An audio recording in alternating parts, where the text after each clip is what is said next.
When someone pulls away, the mind rarely stays calm. It starts replaying every word, every pause, every shift in tone. It searches for reasons, signs, meaning, and closure. But the more it searches, the more it suffers, because overthinking feels like control when it is really just pain repeating itself. That is why so many people remain trapped after someone becomes distant. It is not because they care too much. It is because they do not yet know how to return to peace. Buddhist teachings offer a different path. They teach that inner peace does not come from chasing answers or forcing certainty. It comes from releasing attachment, calming the restless mind, and learning how to remain grounded even when someone you care about steps back. Tonight, as you listen, something quiet will begin to change.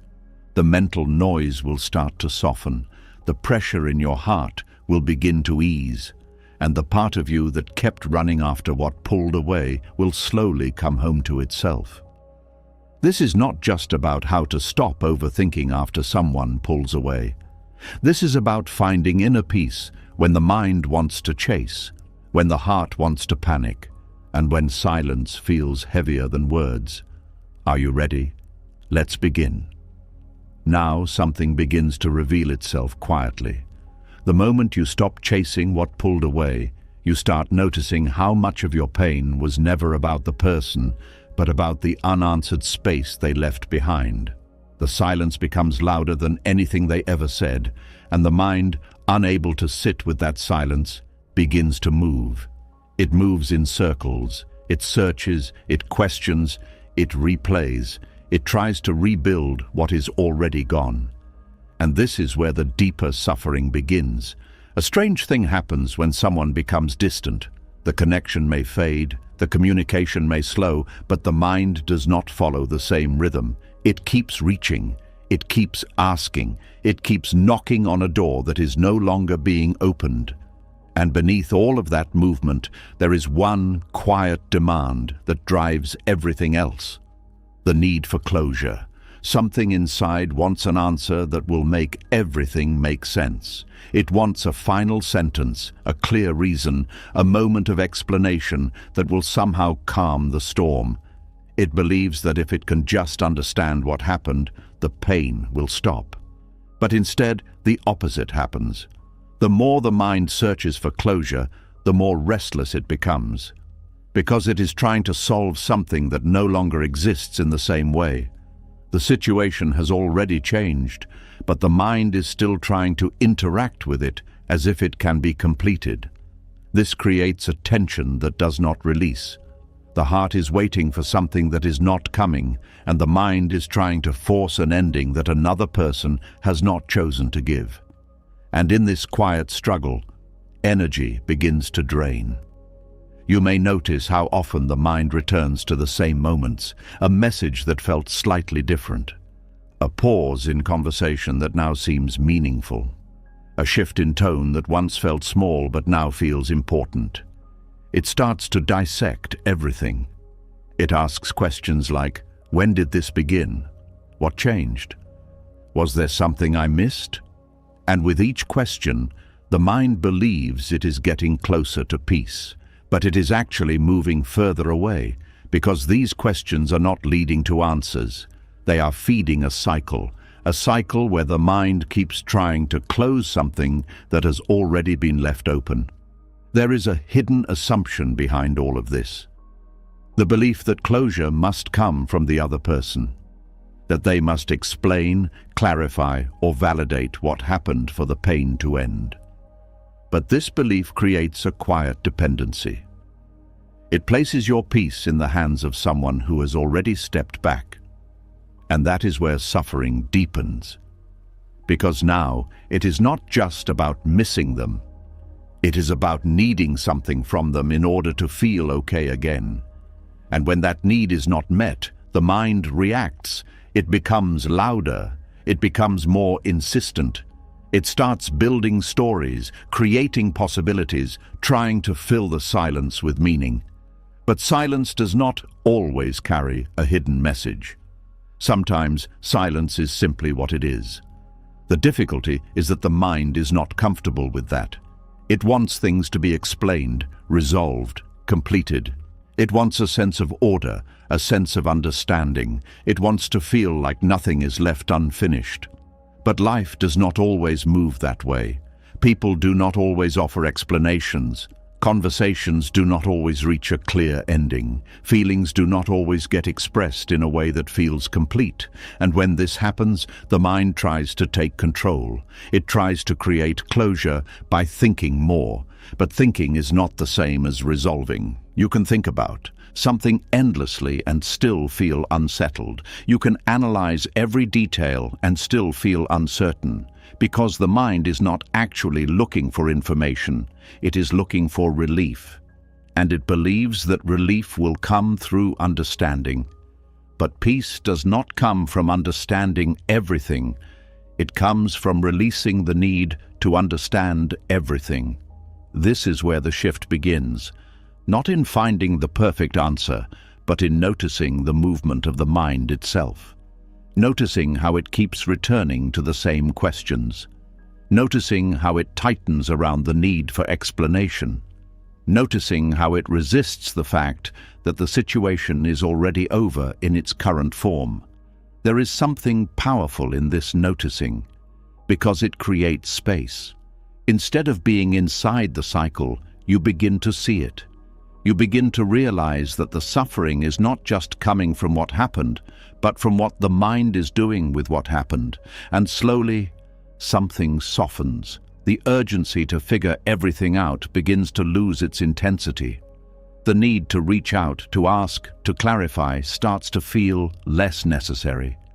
Not because the questions have been answered, but because the grip of those questions has weakened. This does not happen all at once. There will still be moments where the mind returns, moments where it wants to go back, to reopen, to search again. But each time you notice this, there is an opportunity to not follow, to let the question arise without needing to solve it, to let the memory appear without needing to analyze it, to let the silence exist without needing to fill it. This is where a different kind of peace begins to form. Not the peace that comes from resolution, but the peace that comes from acceptance.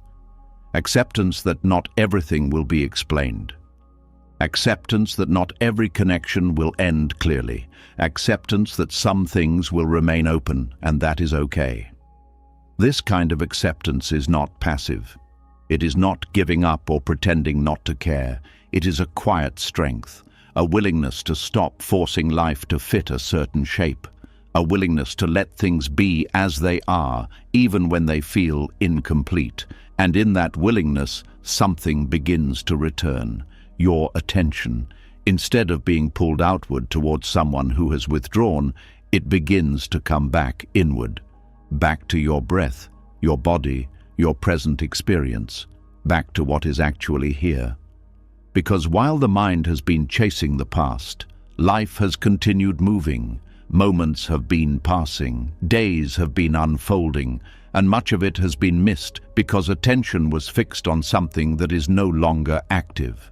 But now, with this shift, there is a chance to reconnect, to notice the small things again, the feeling of breathing, the quiet of a room, the simple presence of being here without needing to solve anything.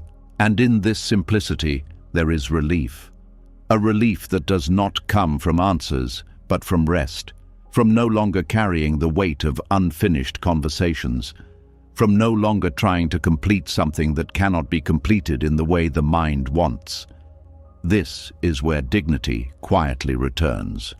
Because chasing closure often leads to a loss of self-respect. It creates a dynamic where your peace depends on someone else's response.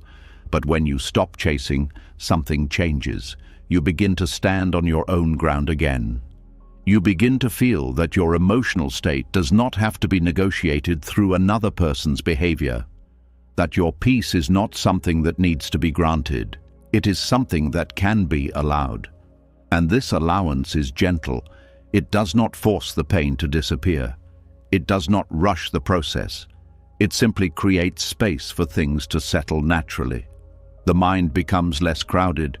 The heart becomes less tense. The constant pull toward what is missing begins to loosen, and what remains is a quieter experience, one where thoughts still come, but they do not take over. One where feelings still arise, but they do not control everything. One where the absence of closure is no longer seen as a problem that must be fixed, but as a part of life that can be held without resistance. This is the beginning of inner peace, not because everything has been resolved, but because the need for resolution has softened.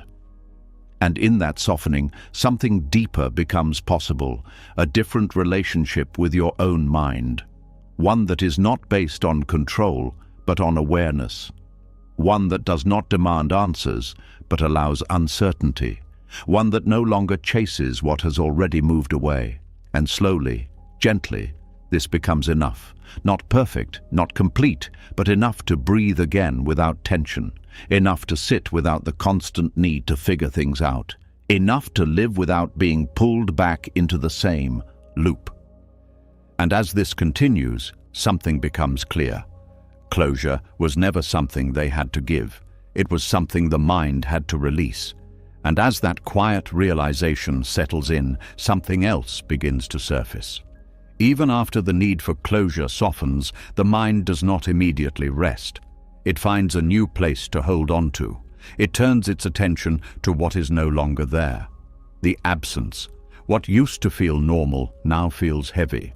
What used to be simple now feels distant.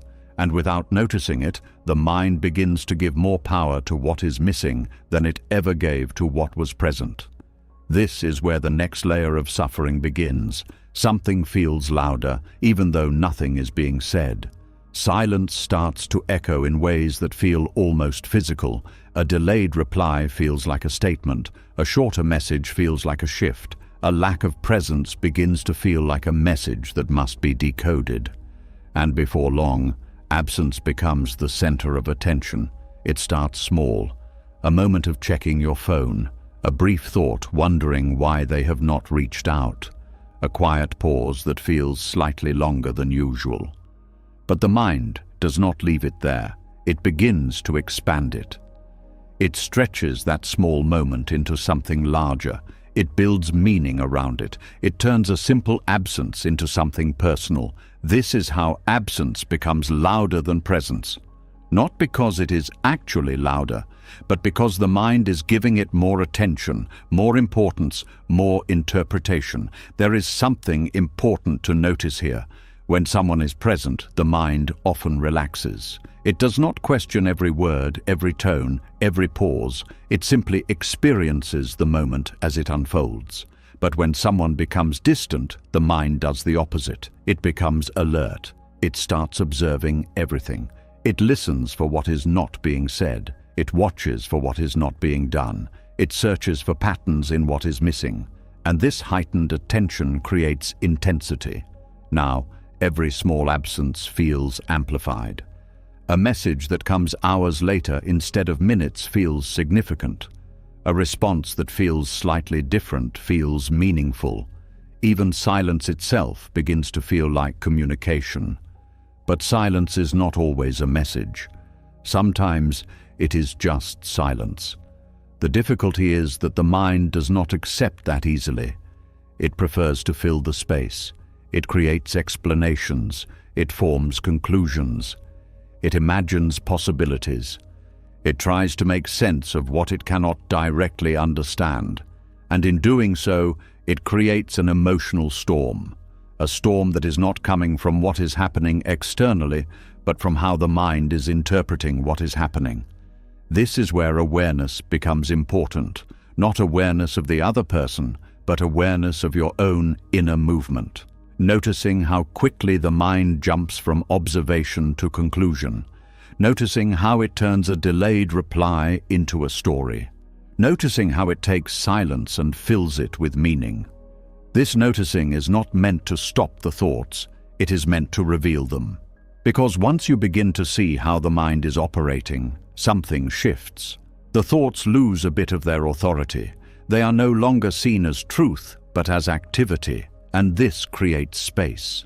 Instead of immediately believing every interpretation, there is a pause, a moment where you can see the difference between what is actually happening and what the mind is adding.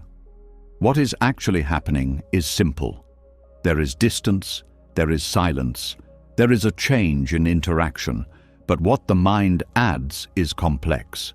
It adds meaning, it adds intention, it adds emotional weight. And this addition is what creates suffering. Because now you are not just experiencing absence, you are experiencing a story about absence. A story that often leads to anxiety, confusion, and self-doubt. But here is where a deeper understanding begins. The mind is not trying to hurt you, it is trying to protect you. It believes that by analyzing the situation, it can prevent future pain. It believes that by understanding what is happening, it can regain control. But in reality, this constant analysis creates more instability, because it keeps you focused on something that is not within your control, the other person's behavior, their timing, their level of attention, their emotional state. All of these things are outside of you, and yet the mind keeps returning to them, trying to find certainty in something that is constantly changing. This is where the practice of letting go becomes essential. Not letting go of caring, but letting go of over-monitoring. Not letting go of connection, but letting go of obsession. Not letting go of feeling, but letting go of constant interpretation. Because the more you observe absence without adding meaning to it, the quieter the experience becomes. Silence becomes just silence. Distance becomes just distance. It no longer carries the same emotional weight. This does not mean that the situation suddenly feels pleasant.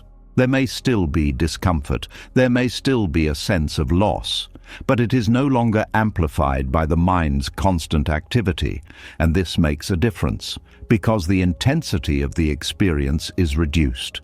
The emotional storm begins to calm, and within that calm, something else becomes possible, a return to presence. Instead of being pulled into what is missing, your attention begins to rest in what is here, your breath, your body, the space around you, the simple experience of being alive in this moment.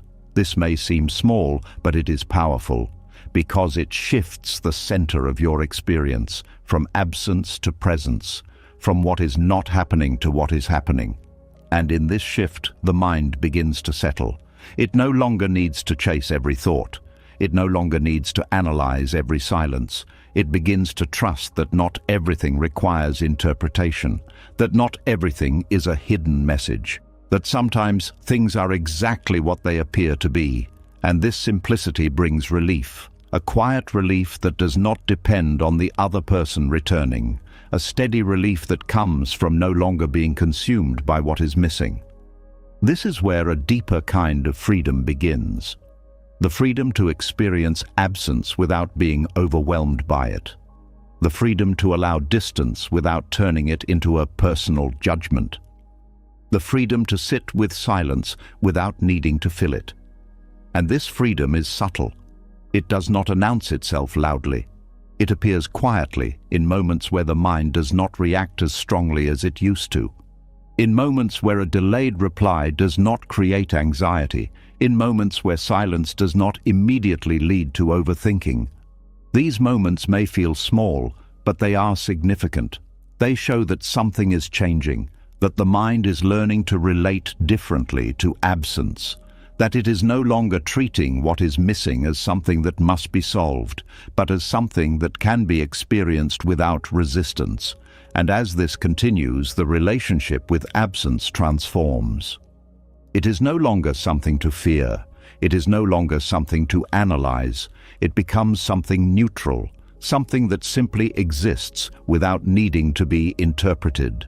And in this neutrality, there is peace. A peace that is not dependent on presence. A peace that does not disappear when someone pulls away. A peace that remains steady, even when things change. This is the gift of awareness. It does not change what is happening externally, but it changes how you experience it internally.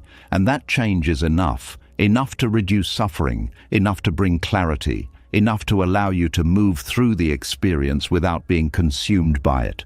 So as you continue, remember this. Absence is not louder than presence. The mind is simply paying more attention to it. And when that attention softens, the noise begins to fade. And what remains is something much quieter, something much steadier, something that was always there, waiting beneath the surface. Your own inner peace. And as that quiet space begins to settle, another truth slowly comes into view. Even when the mind stops chasing silence and stops giving power to absence, there is still something deeper holding the pain in place.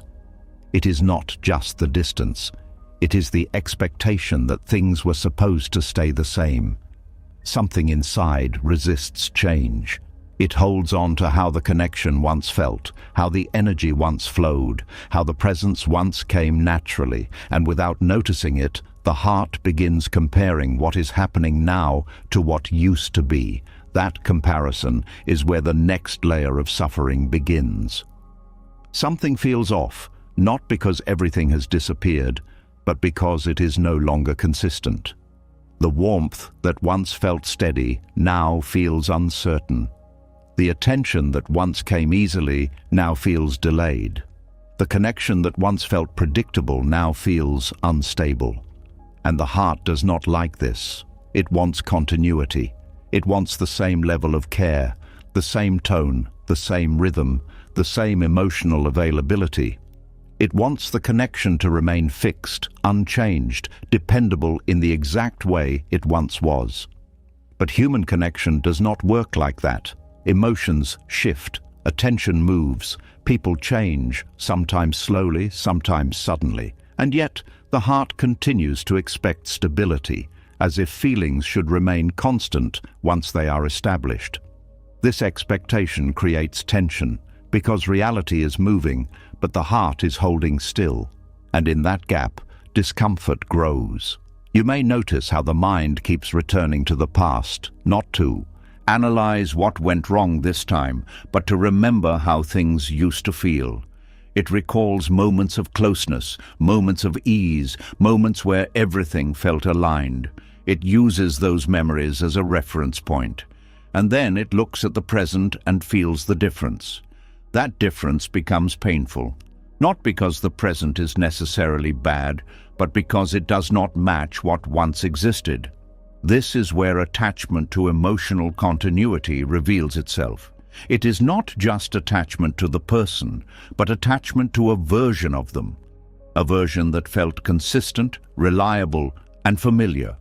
And when that version begins to fade, the heart reacts. It tries to restore it, it tries to recreate it, it tries to bring things back to how they were.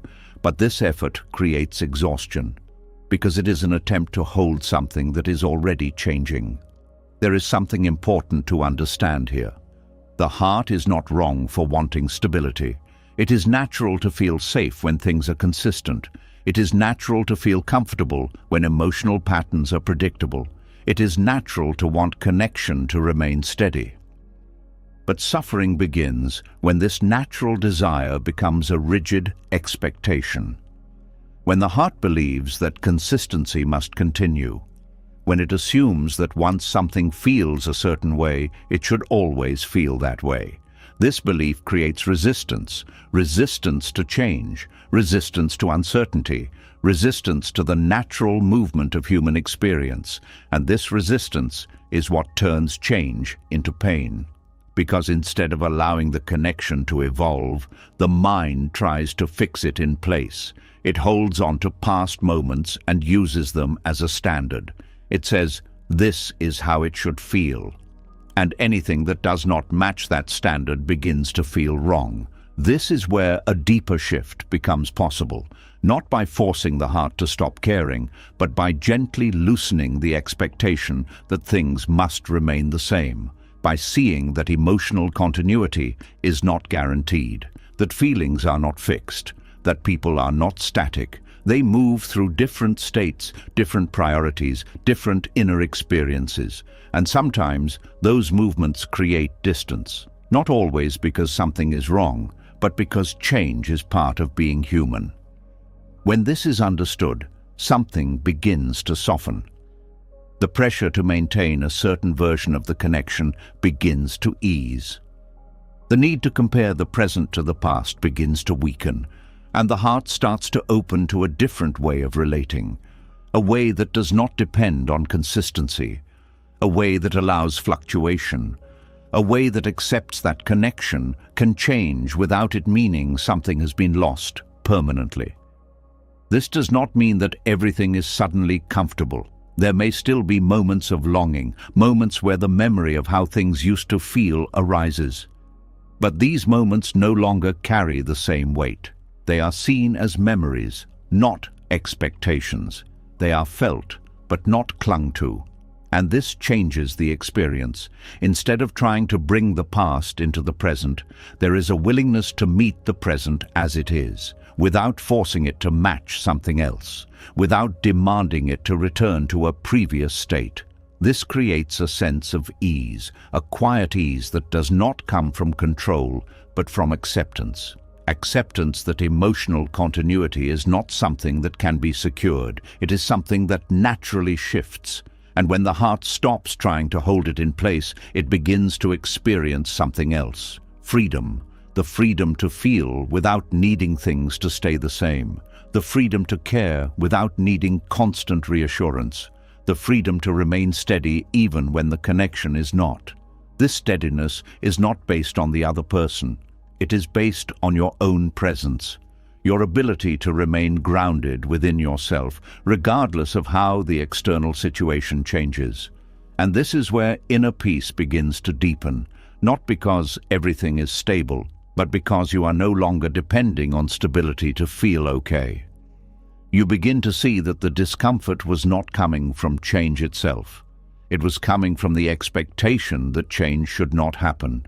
And once that expectation softens, the experience of change becomes less threatening. It becomes something that can be observed rather than resisted, something that can be allowed rather than controlled.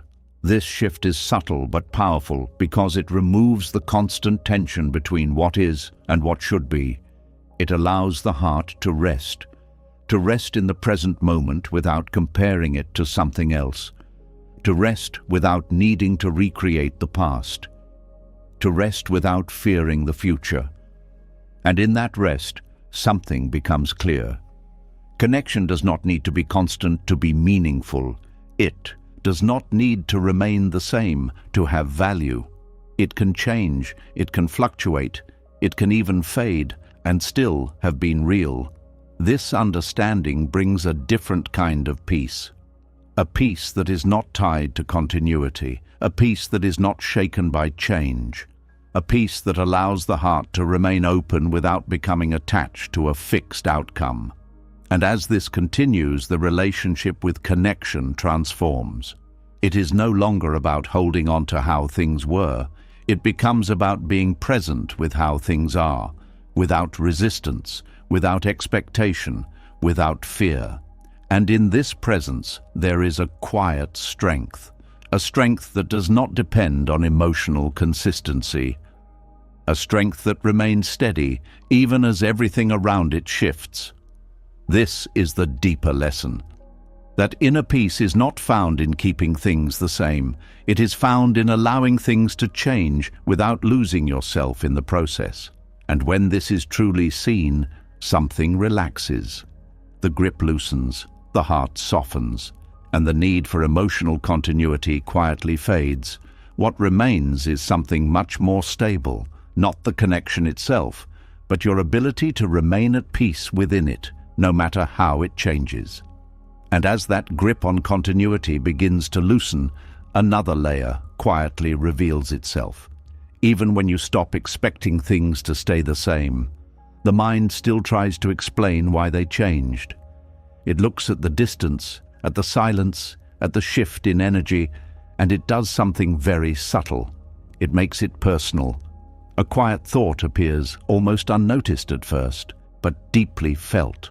It says something must be wrong with me, and from that moment, the experience of distance transforms into something heavier. Not just change, not just absence, but rejection. There is a moment where everything feels fine, and then suddenly, something feels different. The tone shifts, the energy drops, the presence fades, and before there is any real understanding of what is happening, the mind rushes in to explain it. But it does not explain it neutrally. It explains it through identity. It begins to ask questions that point inward in a painful way. Did I say too much? Was I not enough? Did I do something wrong? Am I being replaced?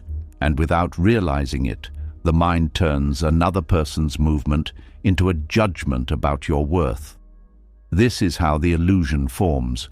Distance becomes rejection, silence becomes disapproval, change becomes proof that something about you is lacking.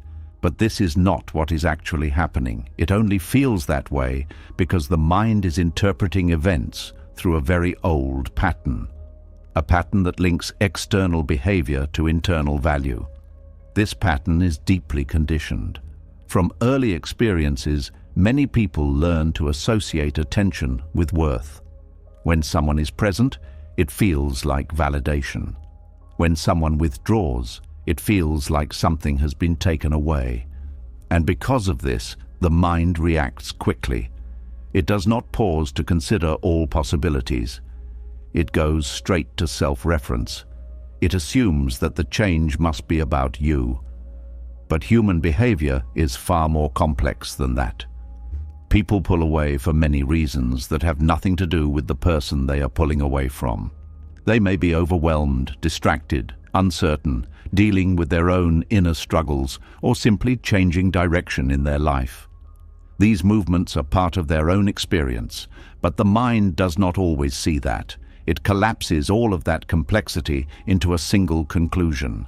I am the reason, and this conclusion creates suffering. Because now, the pain is not just about distance, it is about identity. It feels like something about you has been diminished.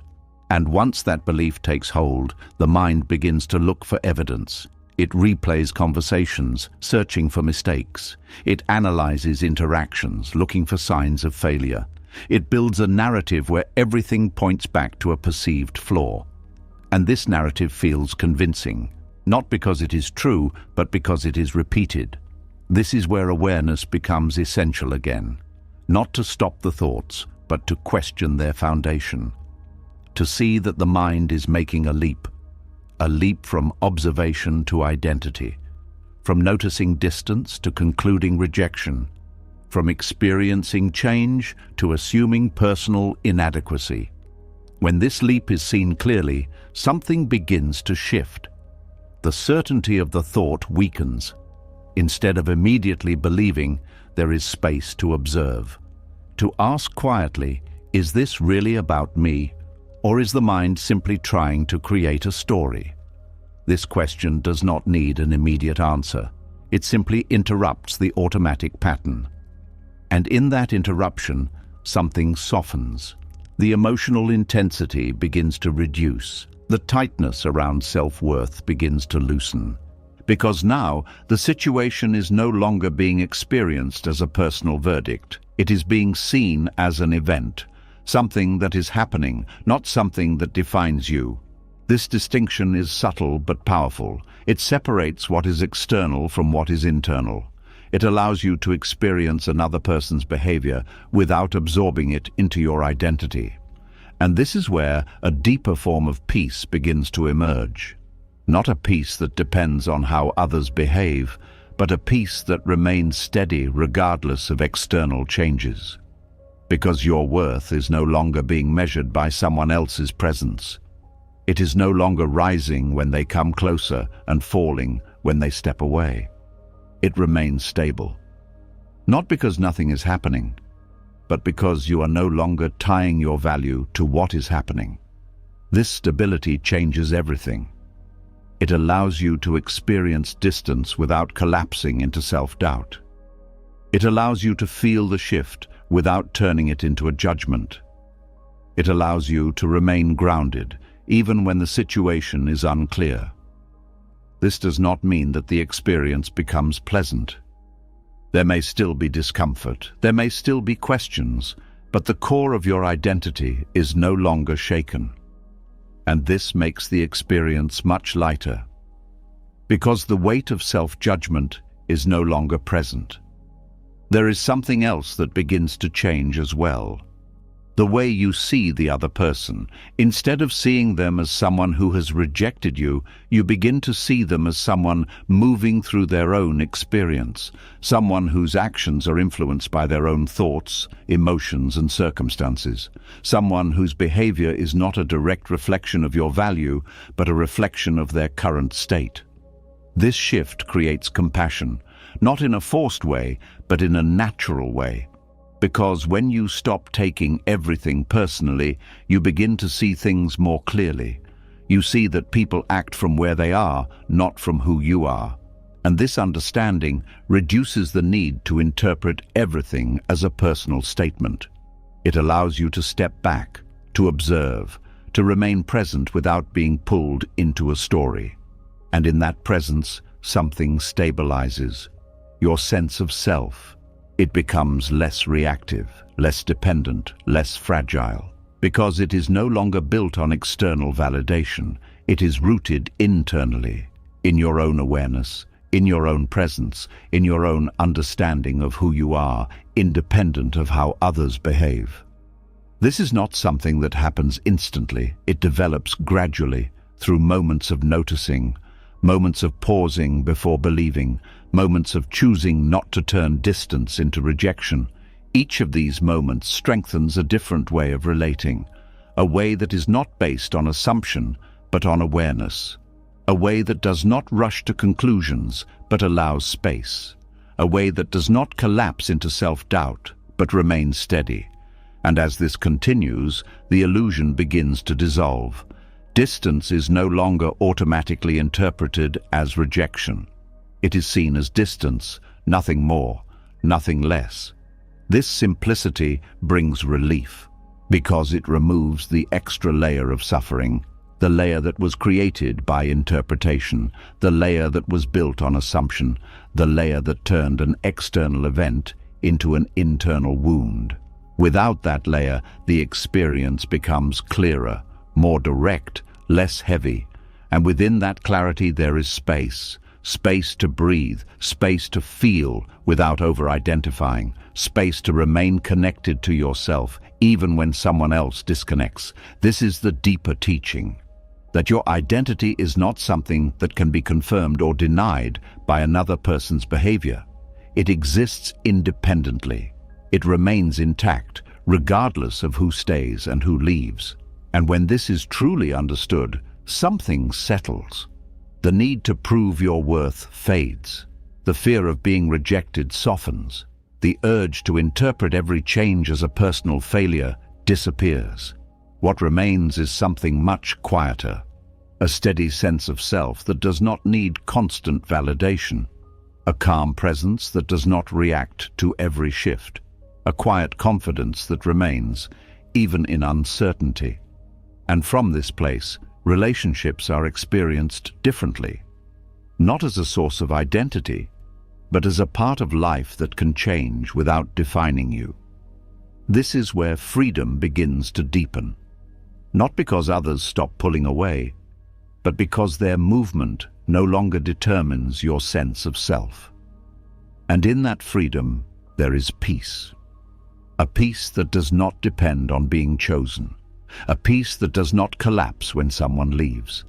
A peace that remains quietly, steadily within you. And as that quiet stability begins to take root, something else slowly becomes visible. Even when you stop taking the distance personally, even when you stop turning it into rejection, the mind still has one more place it likes to return to: the past. Not the whole past, but very specific moments. A sentence that felt slightly different. A pause that now feels important. A message that seems like it carried more meaning than you noticed at the time. And without realizing it, the mind begins to rehearse. It starts going back again and again, not to relive the moment, but to correct it, to understand it, to find something hidden inside it that will finally bring peace. And this is where a different kind of exhaustion begins. There is a quiet habit that forms when someone pulls away. The mind does not stay in the present. It drifts backward. It replays conversations, not once, but repeatedly, as if each repetition might reveal something new. A message is read again, but now with a different tone. A memory is recalled, but now with a different interpretation. A moment that once felt simple is now filled with meaning, and the mind believes it is getting closer to clarity. But what it is actually doing is reinforcing a loop, because the past does not change. No matter how many times you revisit it, it remains exactly as it was. The words do not shift, the tone does not update, the moment does not offer new information, only the interpretation changes. And each time the interpretation changes, the mind feels like it is discovering something important. But this discovery does not lead to peace. It leads to more thinking, because now there is a new angle, a new possibility, a new question, and the cycle continues. This is how the mind becomes trapped in rehearsal. It is not trying to suffer, it is trying to solve. It believes that if it can just understand the past perfectly, the present will finally feel settled. But this belief creates tension, because it places peace in a place that cannot be accessed. The past is not available for resolution. It is only available for memory. And memory, when constantly revisited with the intention of solving, becomes heavy. You may notice how certain moments feel almost vivid. A conversation that replays clearly in your mind. A tone that feels sharper now than it did before. A silence that seems louder in memory than it ever was in reality. This vividness is not because the moment has changed. It is because attention has intensified. The more the mind returns to something, the more detailed it becomes. The more important it feels, the more real it seems. And this creates a strange experience. The past begins to feel more alive than the present. And when that happens, the present begins to fade. You may find yourself sitting in a quiet space, but your attention is somewhere else. You are not experiencing what is in front of you. You are inside a conversation that has already ended. And this creates disconnection, not from the other person, but from your own life. Because while the mind is busy revisiting what has already happened, the present moment is passing unnoticed. This is where stillness begins to lose its presence. Not because it is not there, but because attention is elsewhere. And this is why letting go of mental rehearsal is not about forgetting. It is about returning. Returning to what is happening now. Returning to your breath, your body, your immediate experience. But the mind resists this. It says, I cannot let this go yet. There is something I still need to understand. And this resistance keeps the loop active. Because the mind believes that letting go means missing something important. But what if there is nothing left to find? What if the need to keep searching is what is creating the unrest? This is where a deeper shift begins, not by forcing the mind to stop thinking, but by seeing clearly what the thinking is doing. Seeing how each replay does not bring resolution, but prolongs the tension. Seeing how each analysis does not bring clarity, but creates more questions. Seeing how the effort to solve the past is what is preventing peace in the present. This seeing is quiet. It does not require force. It simply requires attention. Attention that observes the movement of the mind without immediately following it. When a memory arises, it is noticed. When a conversation begins to replay, it is seen.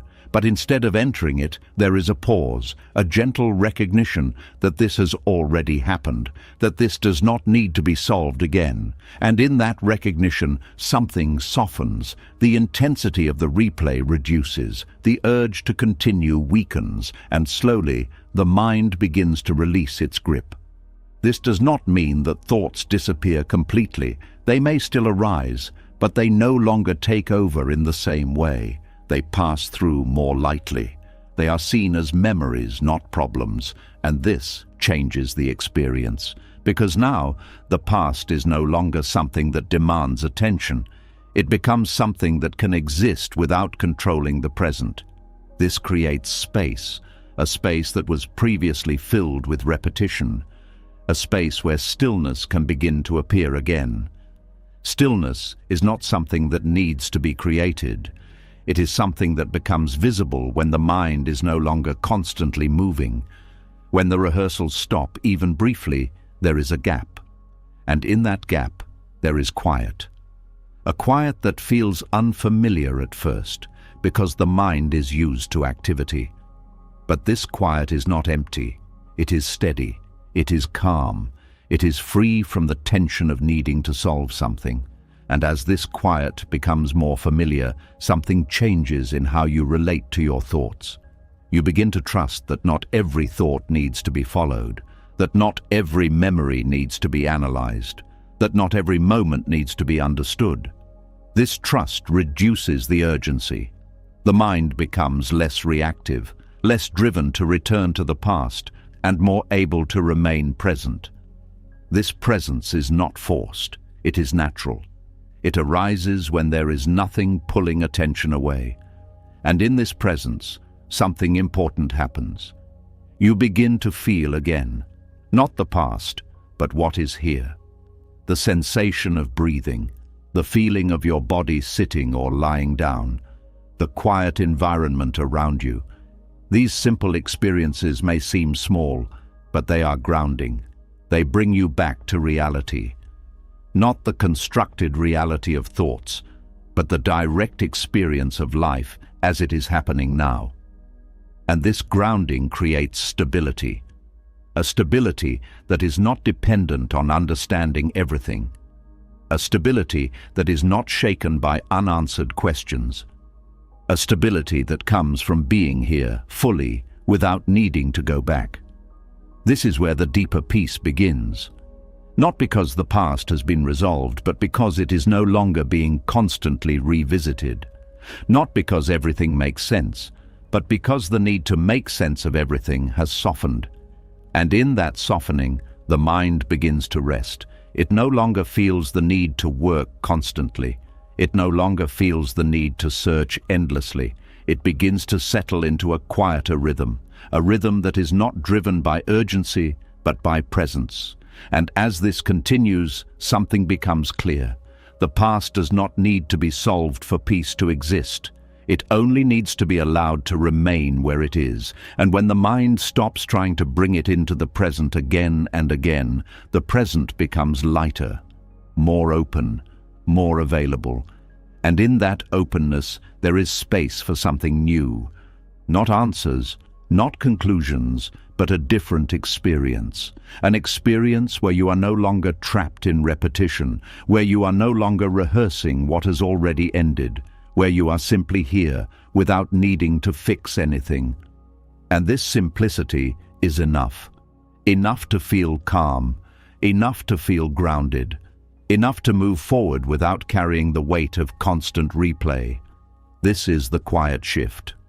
From solving to allowing, from rehearsing to resting, from being caught in the past to being present with what is here. And in that shift, stillness begins to return. And as that stillness begins to return, another pattern slowly reveals itself. Even when the mind stops replaying the past, even when it begins to rest in the present, there can still be a quiet pull that has not yet been released. It is not a thought this time. It is a desire, a subtle urge to be chosen again.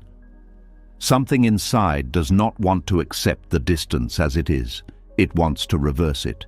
It wants to restore what was lost. It wants to feel wanted again, seen again, pursued again. And without noticing it, the heart begins to reach.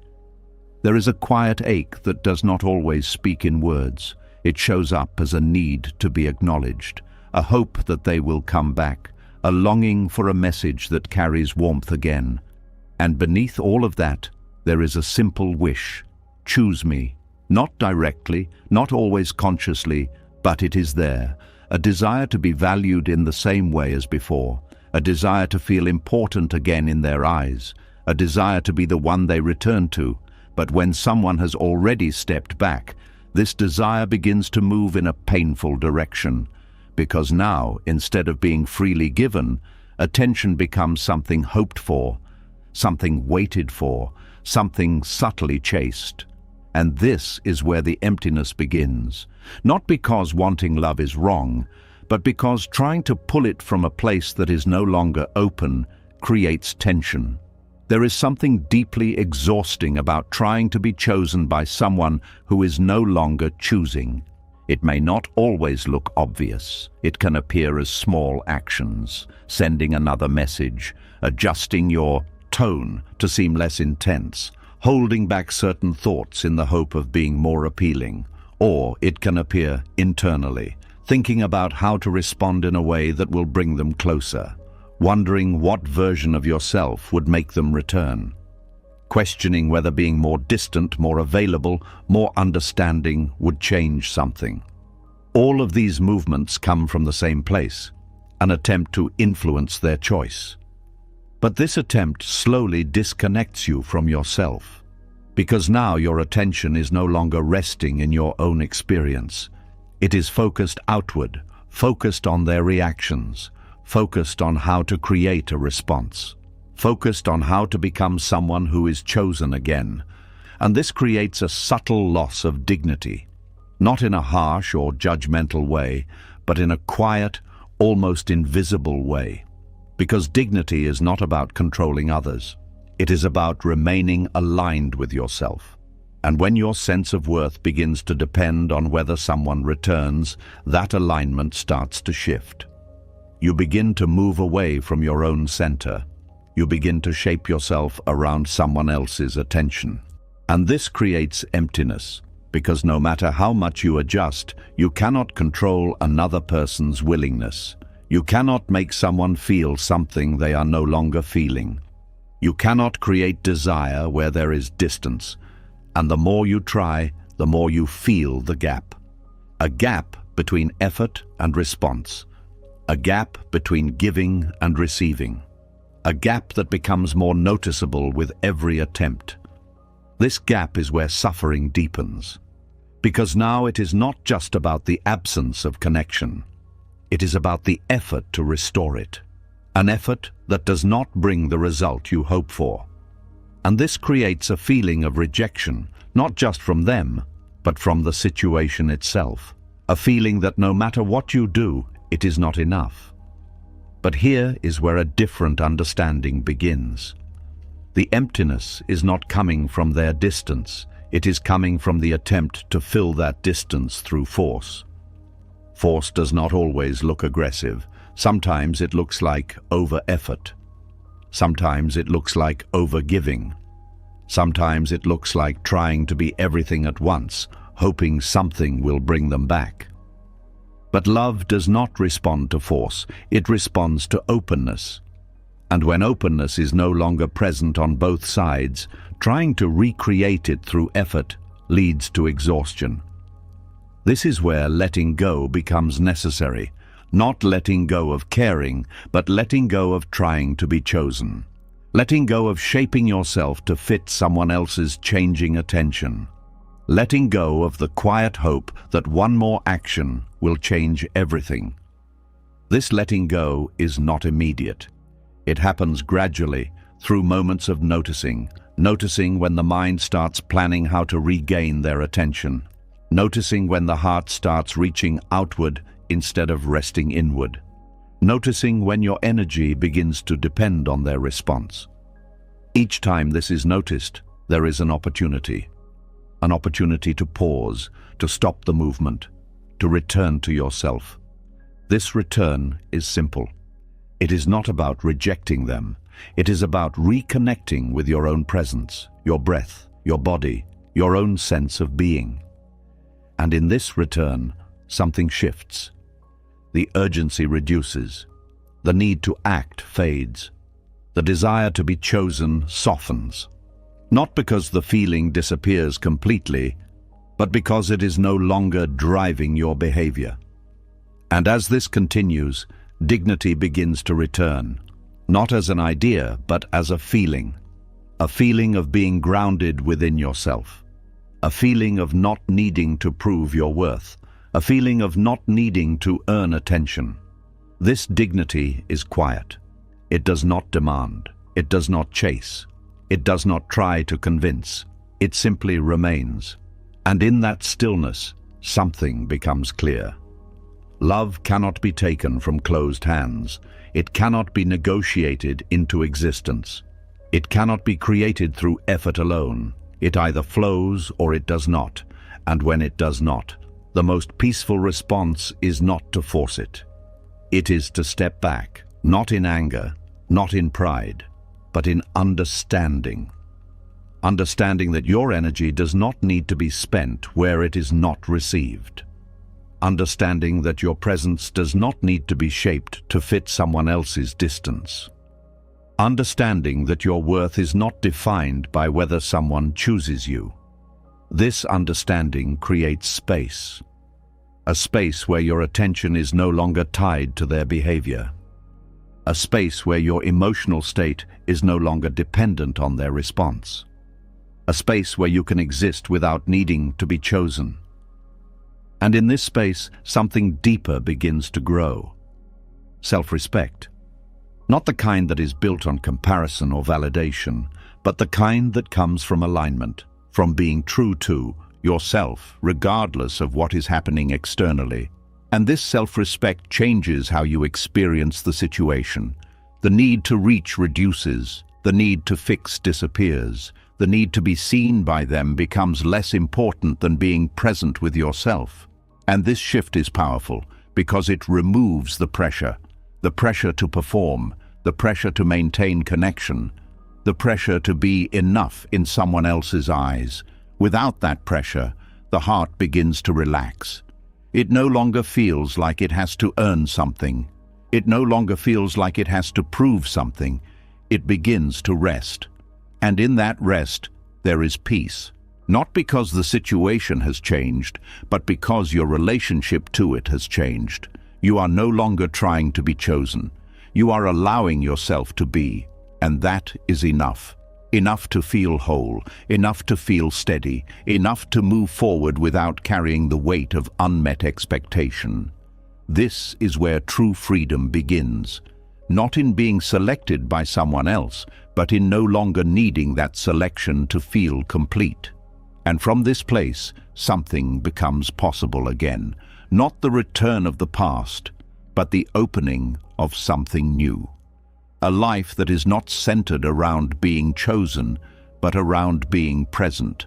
A life that is not shaped by someone else's distance, but by your own inner stability. And in that life there is a quiet strength. A strength that does not reach. A strength that does not force. A strength that simply remains. And in that remaining, dignity is fully restored. And as that quiet dignity begins to return, something deeper starts to surface. Even when the urge to be chosen softens, even when the need to chase fades, there can still be a subtle discomfort that lingers beneath the surface. It is not about them anymore. It is about how it feels. A quiet sting appears, not always loud, but very real. A sense that something about this situation touches your pride in a way that is hard to ignore. It feels like being overlooked. It feels like being set aside. And without noticing it, the experience shifts again. Not into longing this time, but into something more subtle, a feeling of being diminished. Something inside tightens when distance happens, not just because of the loss, but because of what it seems to say. It begins to feel like a quiet form of disrespect, even if no words were spoken. The mind may not say it directly, but the feeling is clear. Why would they pull away from me? And behind that question, there is something deeper. A belief that this should not have happened. Because somewhere within, there is an expectation to be valued, to be preferred. to be someone who is not easily let go. This expectation is not always conscious, but it is powerful. It is rooted in identity. The identity of being important in someone's life. The identity of being chosen without question. And when distance appears, this identity feels challenged. This is where the ego begins to react. Not loudly, not aggressively, but in a very quiet and internal way. It takes the situation and turns it into something personal. Not just about connection, but about status. It begins to interpret the withdrawal as a loss of position, a loss of significance, and this creates a different kind of pain, not just emotional, but psychological, because now it is not only about missing someone, it is about feeling less than. This is how the ego transforms distance into humiliation, not in a dramatic sense, but in a subtle one, a quiet feeling that something about you has been lowered. And this feeling is uncomfortable, because the ego is not designed to accept this easily. It wants to protect its image. It wants to maintain its sense of importance. It wants to remain in a position where it feels valued. And when that is disrupted, it reacts. Sometimes it reacts by trying to regain attention. Sometimes it reacts by pulling back and creating distance in return. Sometimes it reacts by creating stories that protect its pride. They are not worth it anyway. They lost someone valuable.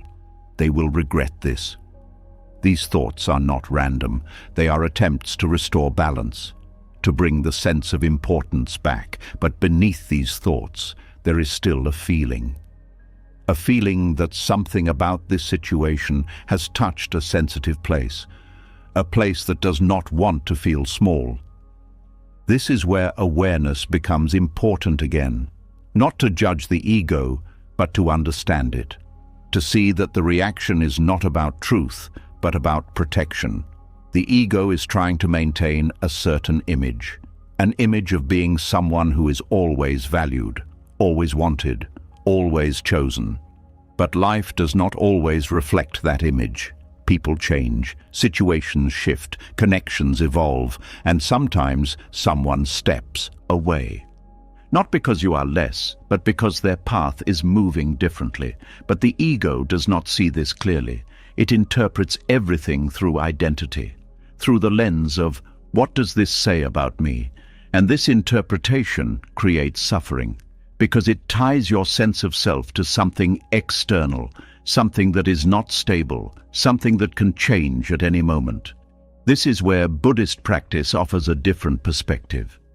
It invites you to look at the ego not as something to fight, but as something to observe, to notice how it reacts, to notice how it interprets, to notice how it creates a sense of self based on conditions that are always changing. And in this noticing, something begins to soften. The reaction loses its intensity. The need to protect the image reduces. The sense of humiliation begins to dissolve, because you start to see that the feeling is not coming from what happened. It is coming from how it is being interpreted, from the belief that your value has been affected. But value is not something that is given or taken away by another person's behavior.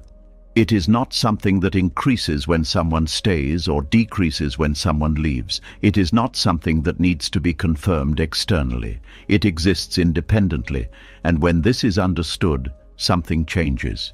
The ego begins to relax, not because it disappears, but because it is no longer driving the experience. The need to feel preferred becomes less urgent. The need to be important in someone else's eyes becomes less dominant. The need to maintain a certain image begins to fade. And in that fading, there is relief. A relief that comes from no longer needing to prove anything, no longer needing to hold a position, no longer needing to interpret every change as a threat to identity.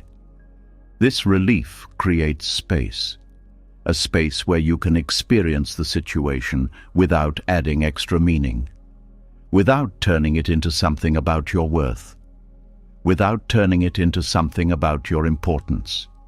It becomes simpler. Someone moved away. That is all. no additional layer, no personal judgment, no hidden message about who you are. And in this simplicity, there is peace. A peace that is not fragile, a peace that does not depend on being valued by others, a peace that remains steady, regardless of how others behave. This steadiness is quiet. It does not seek attention. It does not demand recognition. It simply exists. And from this place, something else becomes possible. A different way of relating to yourself. One that is not based on comparison. One that is not based on validation. One that is not based on being chosen, but on being present, being aware, being grounded. And this way of relating changes everything, because now your sense of self is not something that fluctuates with external events. It is something that remains stable, something that is not affected by who stays or who leaves, something that is not shaken by distance. And as this stability grows, the ego's reactions become less intense. They may still arise, but they are seen more clearly. They are not followed as easily. They are not believed as strongly. They pass more quickly. And in their place, there is a different feeling, not pride, not humiliation, but neutrality. A simple acceptance of what is, without needing to elevate or diminish yourself in response.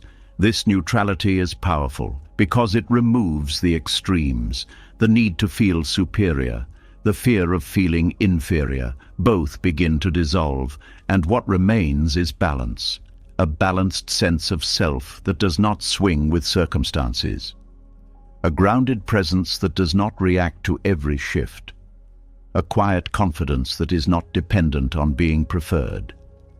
And from this place, relationships are experienced differently, not as a reflection of your worth, but as interactions that can change without defining you. This creates freedom. The freedom to connect without attachment to status. The freedom to care without needing to be important. The freedom to remain steady, even when things shift. And in this freedom, there is peace. A peace that does not need to be protected. A peace that does not need to be defended. A peace that simply remains quietly within you. And as this continues, something becomes clear. The ego was never the problem. It was simply trying to protect something that did not need protection. And once that is seen, the need to take distance personally begins to fade. What remains is something much lighter, a sense of self that is not tied to being chosen, a presence that is not affected by withdrawal, a quiet understanding that who you are is not defined by how others move. And in that understanding, there is a deep and lasting calm. A calm that does not react, a calm that does not chase, a calm that simply allows. And in that allowing, peace becomes natural again. And as that calm begins to settle more deeply, another pattern quietly comes into view. Even when the ego softens, even when the need to feel important begins to fade, there is still a subtle tension that can remain inside the heart. It is not loud, it is not obvious, but it is urgent. A quiet pressure builds, almost like something inside cannot wait. It wants clarity, it wants certainty, it wants to know what is happening, and it wants to know now. And beneath that urgency, there is something that is rarely seen. A form of inner force. There is a certain kind of discomfort that feels sharper than the rest. It is not just confusion, and it is not just longing. It is the feeling that not knowing is unbearable. Something inside begins to push. It wants answers quickly. It wants explanations without delay. It wants the situation to make sense immediately, without space, without uncertainty, without time. And when that does not happen, tension rises. The body tightens, the mind speeds up, the emotions become heavier. This is where urgency begins to take control. It may not appear aggressive, but it carries a kind of force. A force that says, this needs to be resolved right now.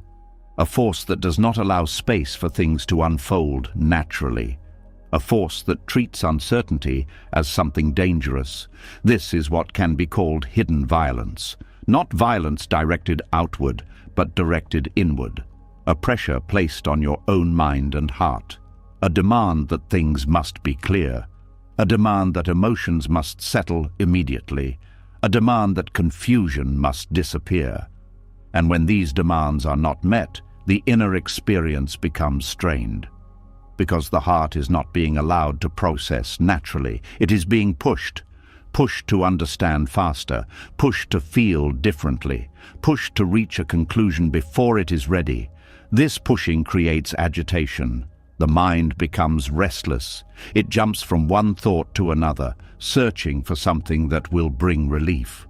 But relief does not come from speed. It comes from space. And when space is not allowed, the search becomes exhausting. You may notice how the mind tries to fill every gap.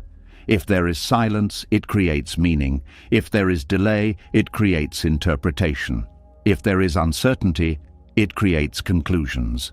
All of this happens quickly, almost instantly, because the mind is trying to escape the discomfort of not knowing. But in doing so, it creates more discomfort. Because the conclusions it forms are not always accurate. They are shaped by fear, by past experiences, by the need for certainty. And this leads to more confusion, more questioning, more urgency. This is the cycle. A cycle driven not by what is happening externally, but by the internal demand for immediate resolution. And this demand is what needs to be understood, not judged, not suppressed, but seen clearly. Seen as a reaction to discomfort, seen as an attempt to regain control, seen as a habit that has been learned over time. Because many people are not comfortable with uncertainty. They have been taught to solve problems quickly, to find answers, to make sense of things, and while this can be useful in many areas of life, it becomes harmful when applied to emotional experience. Because emotions do not follow logic, they do not resolve instantly. They do not provide clear answers on demand. They move slowly, they shift, they require space, and when that space is not given, they become intensified. This is why urgency creates suffering, not because wanting clarity is wrong, but because demanding it immediately disrupts the natural process of understanding. This is where a different approach begins. Not by forcing the mind to stop wanting answers, but by softening the demand for immediacy, by allowing questions to exist without needing instant answers, by allowing uncertainty to be present without treating it as a threat. This is not easy at first, because the mind is used to movement, used to searching, used to resolving. So when it is asked to pause, it resists. It tries to continue the search. It tries to find something to hold on to. But if you stay with the pause, something begins to change. The intensity of the urgency starts to decrease. The pressure begins to soften. The need to know right now becomes less dominant. And in that softening, something else appears. Patience. Not forced patience, but natural patience. A patience that allows things to unfold. A patience that does not rush the process. A patience that trusts that clarity will come in its own time. This patience creates space. A space where the mind does not feel pressured. A space where the heart does not feel pushed. A space where uncertainty can exist without causing distress. And in this space, understanding begins to develop differently, not through force, but through observation, not through urgency, but through presence. You begin to notice things more clearly, not because you are searching harder, but because you are no longer clouded by pressure. The situation becomes easier to see, not in a dramatic way, but in a subtle one. Details that were missed before become visible. Patterns that were unclear begin to make sense. But this clarity does not come from trying to control the process, it comes from allowing it. This is the paradox. The more you demand answers, the more confused you become. The more you allow space, the clearer things become. And this shift changes your relationship with uncertainty. It is no longer something to escape. It becomes something that can be experienced, something that can be held without resistance, something that does not need to be solved immediately. And in this new relationship, there is peace. A peace that does not depend on having all the answers. A peace that remains even when things are unclear. A peace that allows you to continue living even without resolution. This peace is steady. It does not fluctuate with every thought. It does not disappear when a question arises. It remains quietly beneath the surface. And as this peace deepens, something else changes. Your response to situations, you become less reactive, less driven by urgency, less controlled by the need for immediate clarity. You begin to move differently, more slowly, more intentionally, more calmly. And this changes how you experience everything, not just this situation, but all situations. Because the habit of urgency is not limited to one area. It affects how you think, how you feel, how you respond, and when that habit is softened, everything becomes lighter, the mind becomes less crowded, the heart becomes less tense, the overall experience becomes more peaceful. This is the deeper teaching. That urgency is not just a reaction, it is a form of inner pressure, a pressure that can be released. And when it is released, something opens, a sense of ease, a sense of trust, a sense of being able to move through uncertainty without being overwhelmed by it. This ease is not dramatic, it is quiet. It shows up in moments where you would have reacted before, but now you pause. It shows up in moments where you would have searched for answers, but now you allow the question to remain. It shows up in moments where you would have felt overwhelmed, but now you feel steady. These moments may seem small, but they are significant. They show that something is changing, that the need for immediate answers is losing its grip, that the mind is learning to rest, even in uncertainty. And as this continues, something becomes clear. You do not need to know everything right now to feel at peace. You do not need to solve every question to feel calm. You do not need to force clarity to experience stillness. Peace is not the result of having all the answers. It is the result of not demanding them immediately. And when this is truly understood, something relaxes. The pressure disappears. The urgency fades. The hidden violence dissolves. What remains is something much gentler, a mind that allows, a heart that trusts, a presence that is not in a hurry. And in that presence, peace grows naturally. Not because everything is clear, but because nothing is being forced. And that is enough. And as that urgency begins to dissolve, something even more subtle begins to show itself. When the demand for immediate answers softens, the mind does not simply become empty. It looks for something else to hold on to. And when there is silence, it begins to create, not truth, stories. There is a quiet moment when nothing is being said, nothing is being explained, nothing is being confirmed. And instead of resting in that space, the mind begins to fill it. It starts gently at first, a small assumption, a passing thought. Maybe something changed. Maybe they feel different. Maybe something is wrong. But the mind does not leave it there. It builds, it adds layers, it connects small pieces and turns them into something larger. A delayed reply becomes a sign, a shorter message becomes a shift. A moment of distance becomes a pattern, and suddenly, what was once silence becomes a full narrative. This is how the mind creates stories, not because it is trying to deceive, but because it is uncomfortable with emptiness. Silence feels incomplete, uncertainty feels unstable, and the mind, in its attempt to create stability, fills the space with meaning. But the meaning it creates is not always grounded in reality. It is shaped by fear, by memory, by past experiences, and most of all, by the need to explain what cannot yet be explained. This is where overthinking begins to take a different form.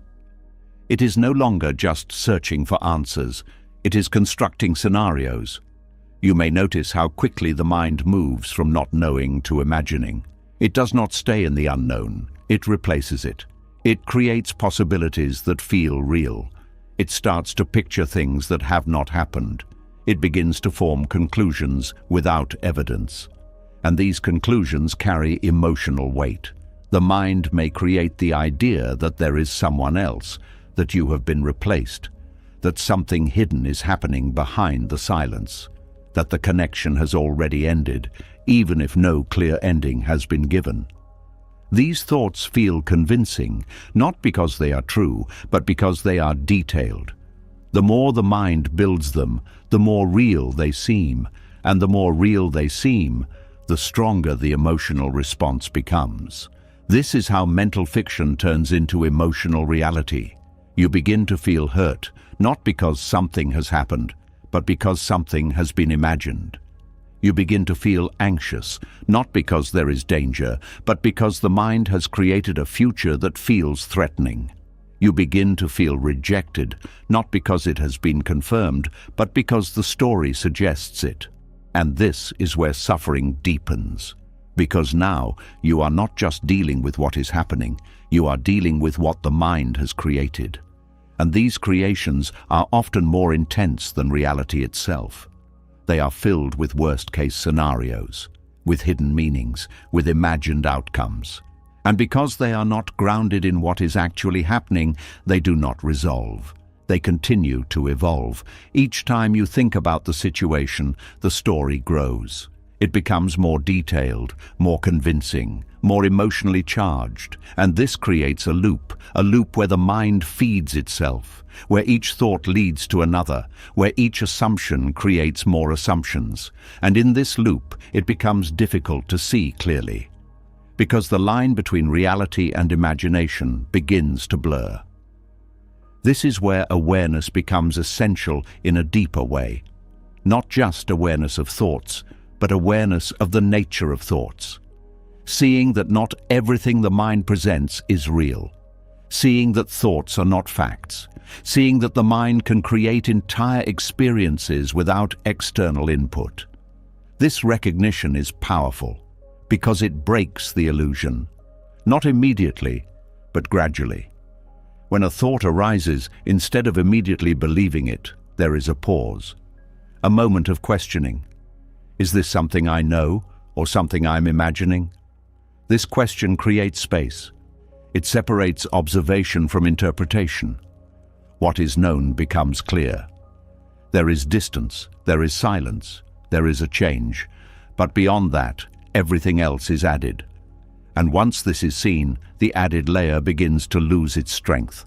The stories do not disappear instantly, but they become lighter.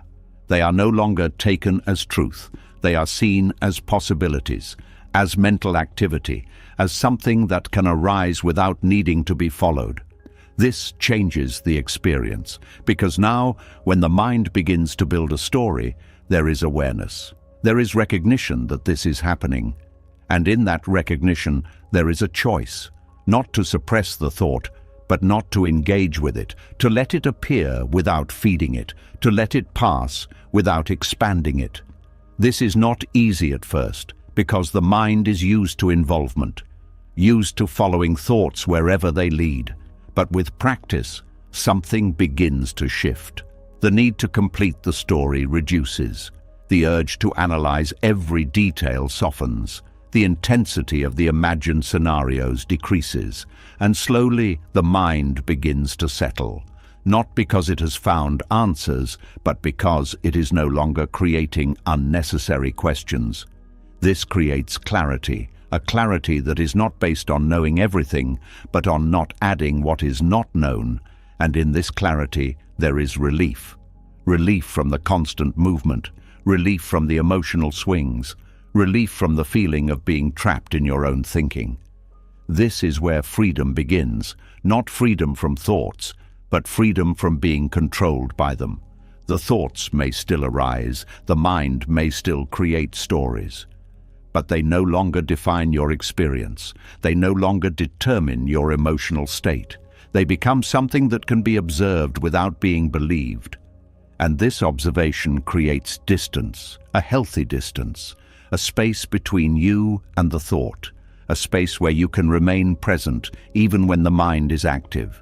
And in that space, there is peace, a peace that is not dependent on what the mind is doing, a peace that exists beneath the movement, a peace that remains even when thoughts arise.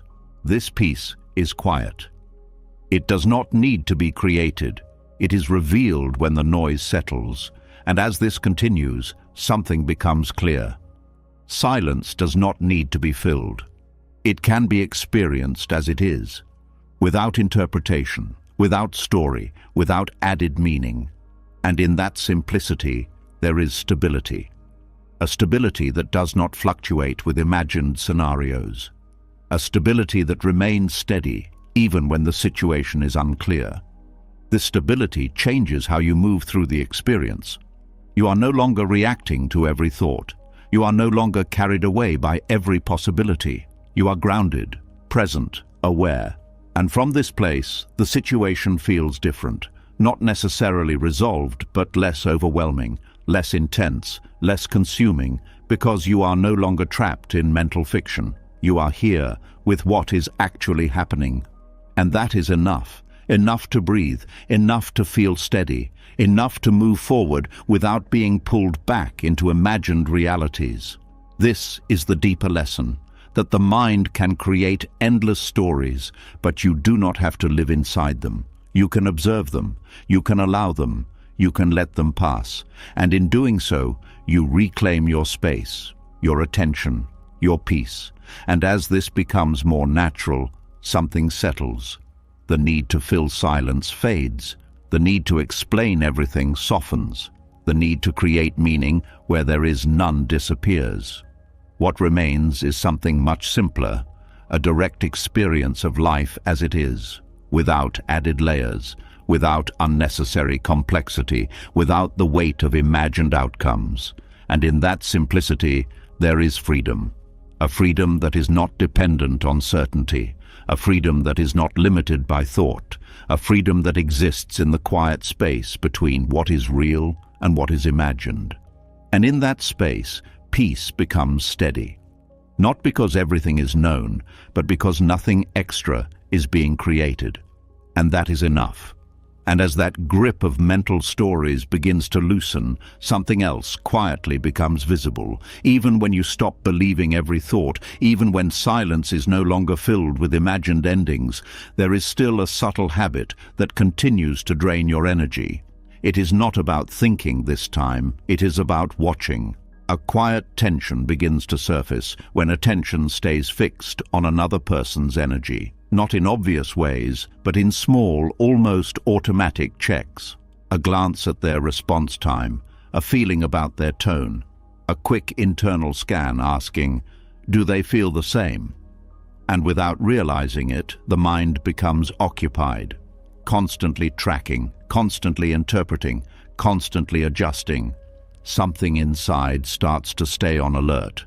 Not loudly, not dramatically, but in a steady, quiet way that never fully rests.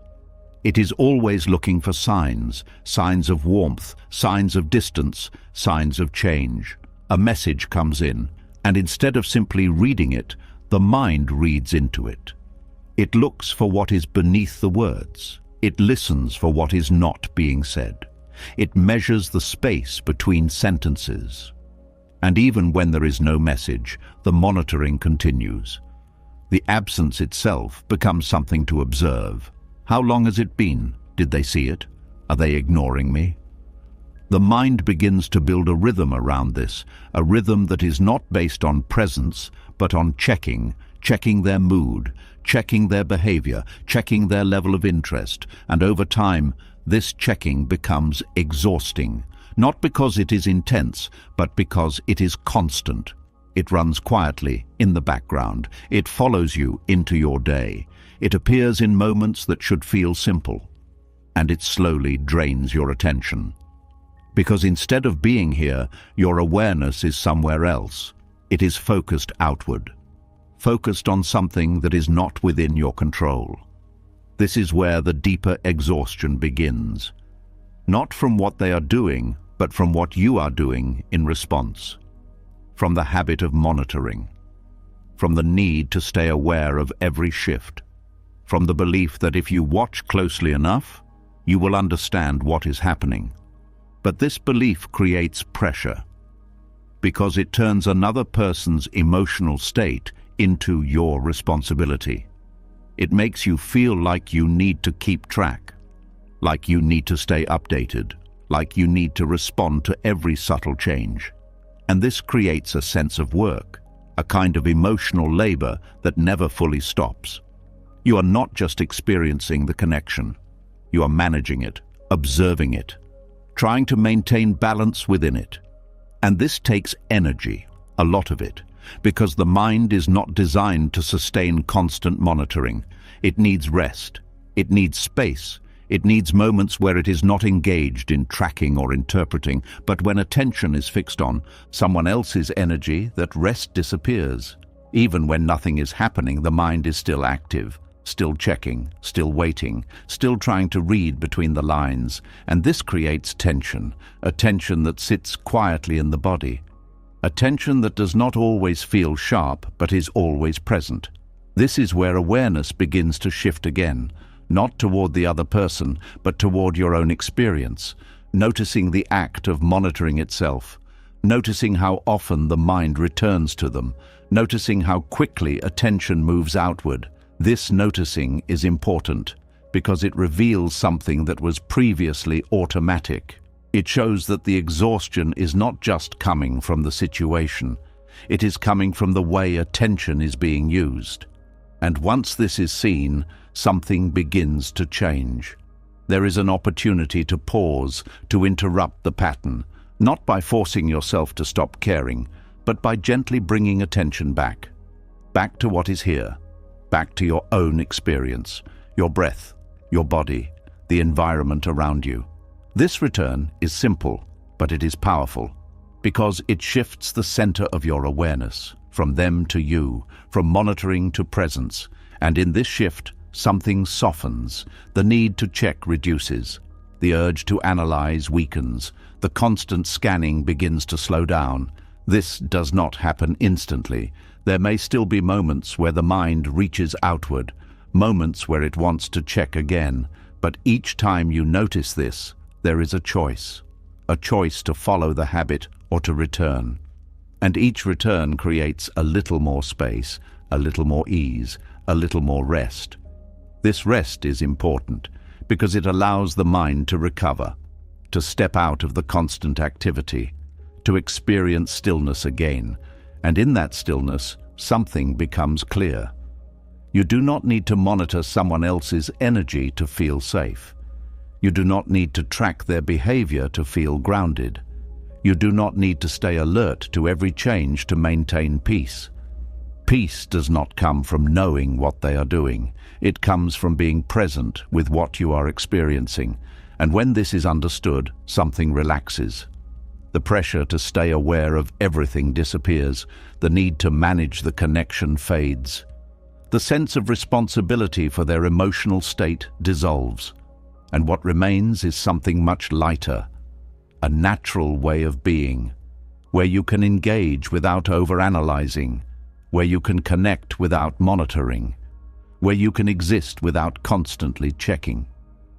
This lightness creates freedom. The freedom to focus on your own life, your own thoughts, your own experiences, without being pulled back into someone else's behavior. And this freedom changes how you feel. The tension in your body begins to release. The mental noise reduces. The constant background activity fades. And in its place, there is calm. A calm that is not forced. A calm that arises naturally when the mind is no longer occupied. This calm is steady. It does not depend on what they are doing. It does not fluctuate with their responses. It remains quietly within you. And as this calm deepens, something else becomes possible. A different kind of connection. Not one based on monitoring, but one based on presence, where you can interact without overthinking, where you can communicate without analyzing every detail. where you can experience the moment as it is, without adding layers. This kind of connection is more natural, more relaxed, more real, because it is not controlled, it is allowed. And in this allowance, there is ease, an ease that was not possible before, when the mind was busy tracking and interpreting. This is the deeper lesson, that constantly monitoring another person's energy does not bring clarity, it brings exhaustion. And when that monitoring stops, even slightly, something begins to heal. The mind recovers, the body relaxes, the heart settles, and life becomes simpler. Not because everything is resolved, but because you are no longer carrying the extra weight, the weight of constant observation, the weight of trying to understand everything, the weight of staying alert to every shift. Without that weight, you begin to move differently, more freely, more lightly, more calmly, and in that movement there is peace. A peace that is not dependent on what they feel, a peace that does not require constant checking, a peace that remains even when things are uncertain. And as this peace becomes more familiar, something becomes clear. You were never meant to carry someone else's emotional state. You were never meant to monitor their every shift. You were never meant to treat their behavior as your responsibility. You are here to experience your own life, to be present with your own awareness, to move through your own moments with clarity and ease. And when attention returns to that, everything changes. The mind rests, the body softens, the heart opens, not outward in effort, but inward in peace. And in that peace, something beautiful happens. You are no longer chasing, you are no longer watching, you are simply here, and that is enough. And as that quiet rest begins to settle more deeply, something even more subtle begins to appear. When the mind is no longer chasing, no longer monitoring, no longer creating endless stories, there is still one place it quietly returns to, not the past, not the present, but the future that never happened. There is a kind of pain that does not come from what was shared, but from what was imagined. It is not always obvious at first, but it carries a deeper weight. A feeling that something meaningful was lost, even if it never fully existed. The mind begins to revisit not just memories, but possibilities.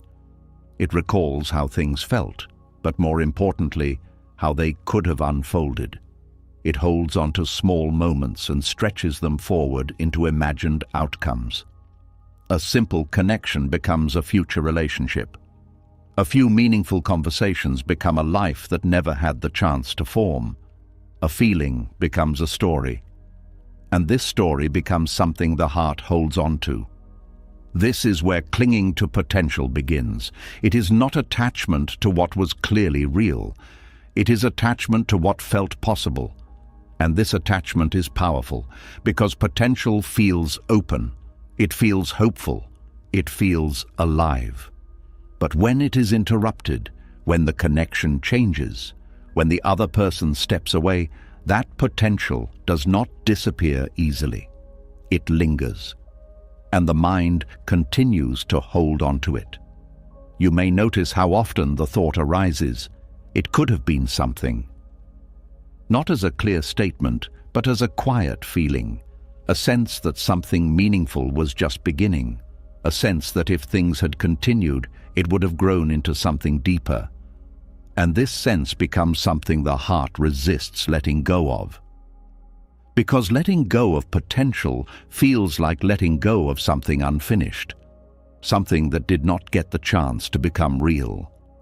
And this creates a unique kind of suffering.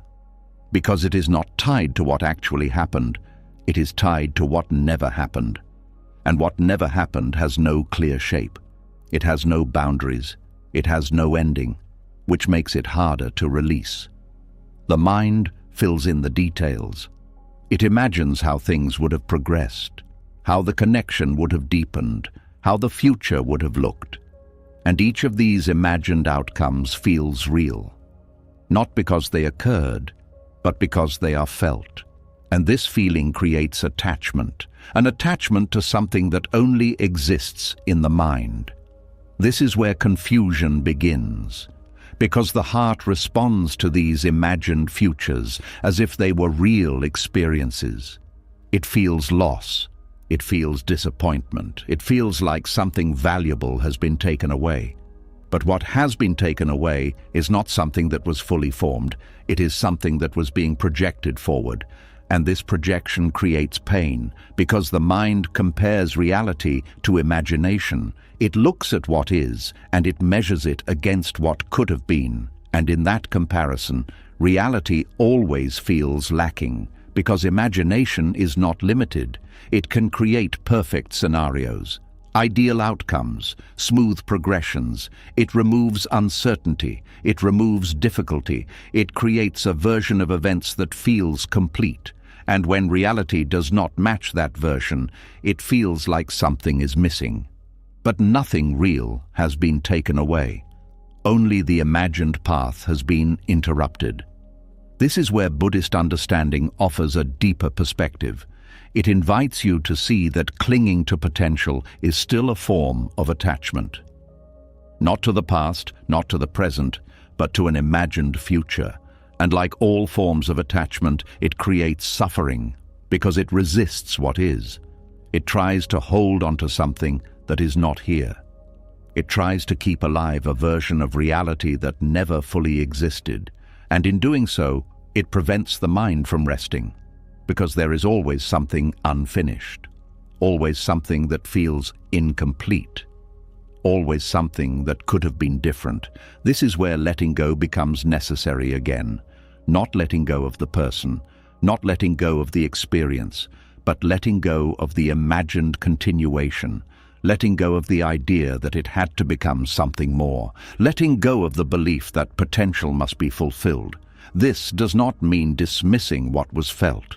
The connection may have been real, the moments may have been meaningful, but the future that was built around those moments is not something that needs to be held onto. It is something that can be released.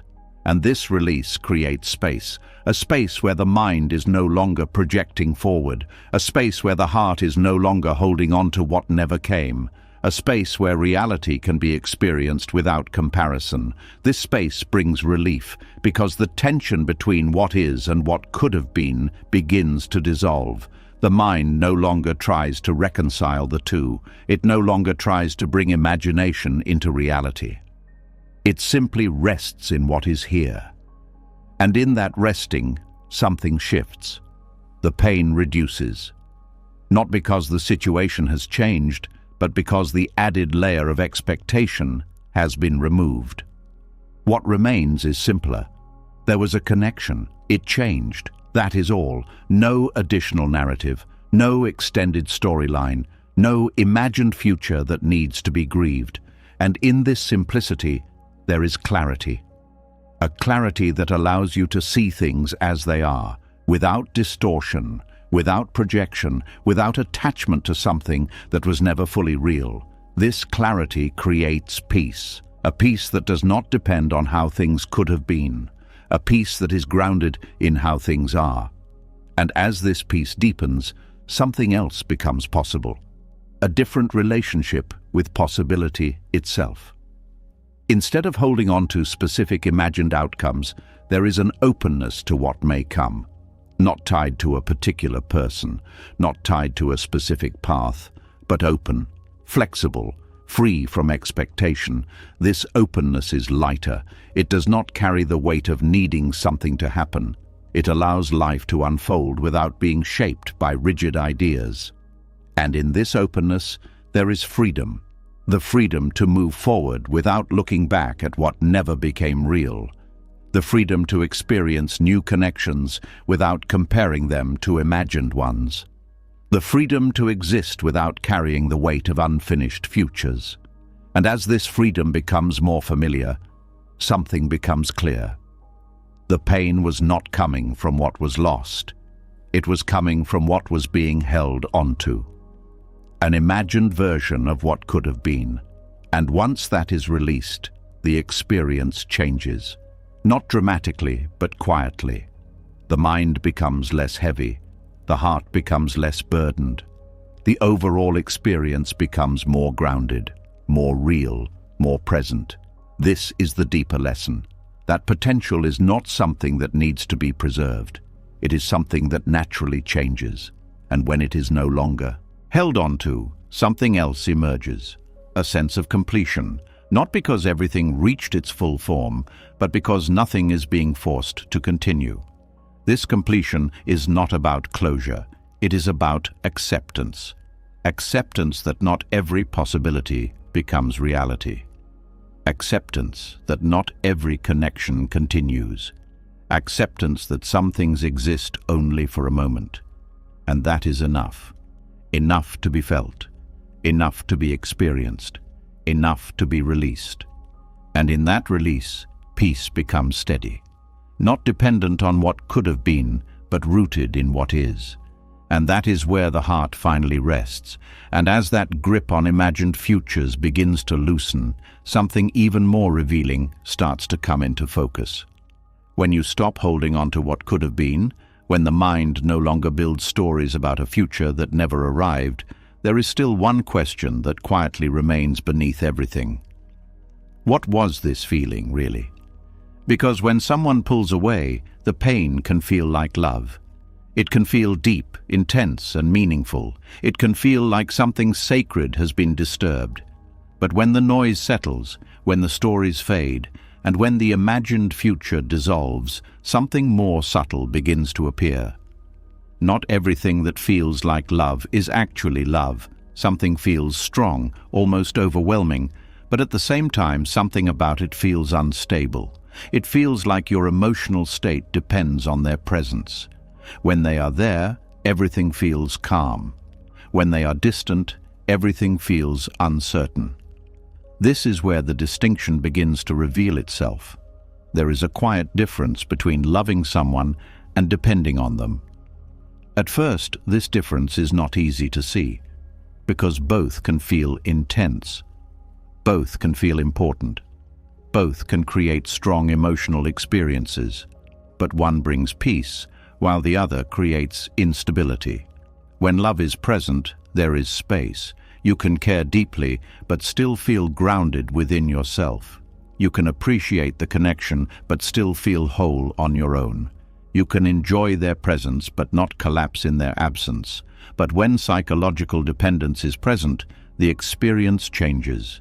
Your emotional state becomes tied to their behavior. If they respond warmly, you feel secure. If they become distant, you feel anxious. If they show interest, you feel valued. If they withdraw, you feel uncertain. And without realizing it, your inner stability begins to depend on something outside of you. This is where suffering quietly grows, because now your sense of calm is no longer coming from within. It is being borrowed from their attention, borrowed from their presence, borrowed from their consistency. And anything that is borrowed can be taken away. This is why the experience feels unstable. Because it is. It is not rooted in something steady. It is rooted in something that changes. And when it changes, the impact is felt deeply. You may notice how quickly your mood shifts based on their behavior. A simple message can lift your energy. A delay can lower it. A small change in tone can create doubt. And this constant movement creates exhaustion. Not because you care, but because your emotional balance is being influenced externally. This is where attachment disguises itself as devotion. It feels like you are deeply invested, like you are committed, like you are giving your full attention to the connection. But beneath that, there is a subtle dependency, a need for their presence to feel okay. A need for their response to feel stable, a need for their attention to feel valued. And this need creates pressure. Pressure on the connection, pressure on yourself. Because now you are not just relating to them, you are relying on them. And this reliance changes the experience. It turns connection into necessity. It turns care into need. It turns love into something that feels like survival. This is where Buddhist understanding offers a clear and gentle insight. It shows that true love is not something that binds your sense of self to another person. It is something that allows both people to exist freely, without control, without dependency, without the need to complete each other. Love does not take away your center. It does not replace your inner stability. It does not become the source of your emotional balance. It coexists with it. It adds to your experience, but it does not define it. And when this is understood, something begins to shift. The way you relate to the connection changes. Instead of looking outward for stability, you begin to return inward. You begin to notice your own breath, your own presence, your own sense of being. And in that noticing, something begins to rebuild. A sense of inner grounding, a feeling of being steady within yourself. This grounding is important because it creates independence, not emotional detachment, but emotional stability. A stability that does not fluctuate with someone else's actions. A stability that remains even when things change. And as this stability grows, the nature of the connection changes as well. You no longer feel the same urgency, the same need, the same dependency. You can still care, you can still feel. But you are no longer relying on them to regulate your emotional state. This creates space. A space where you can observe your feelings without being overwhelmed by them. A space where you can experience connection without losing yourself in it. A space where you can remain present even when things are uncertain. This space is where peace begins, not because the connection becomes perfect, but because your relationship to it becomes balanced. You are no longer trying to hold on to it for stability. You are allowing it to exist without needing it to define your inner state. And in that allowance, something softens. The tension reduces. The emotional swings become less intense. The constant need for reassurance fades, because you are no longer looking outward for something that can only be found inward. This inward return is quiet. It does not happen suddenly. It develops through awareness, through noticing when your mood shifts based on their behavior, through recognizing when your thoughts revolve around their actions, through seeing when your sense of self begins to depend on their response. Each time this is noticed, there is an opportunity to pause, to return, to reconnect with yourself. This return may feel unfamiliar at first, because the habit of looking outward has been strong, but with time it becomes more natural, more steady, more available. And as this continues, something becomes clear. You do not need another person to feel complete. You do not need their attention to feel grounded. You do not need their presence to feel okay. These things can enhance your experience, but they are not the foundation of it. The foundation is within you, your awareness, your presence, your ability to remain steady regardless of external changes. And when this foundation is strong, the connection becomes different. It becomes something that can be enjoyed, rather than something that must be maintained at all costs. It becomes something that can exist freely, rather than something that must be controlled. It becomes something that adds to your life, rather than something that defines it.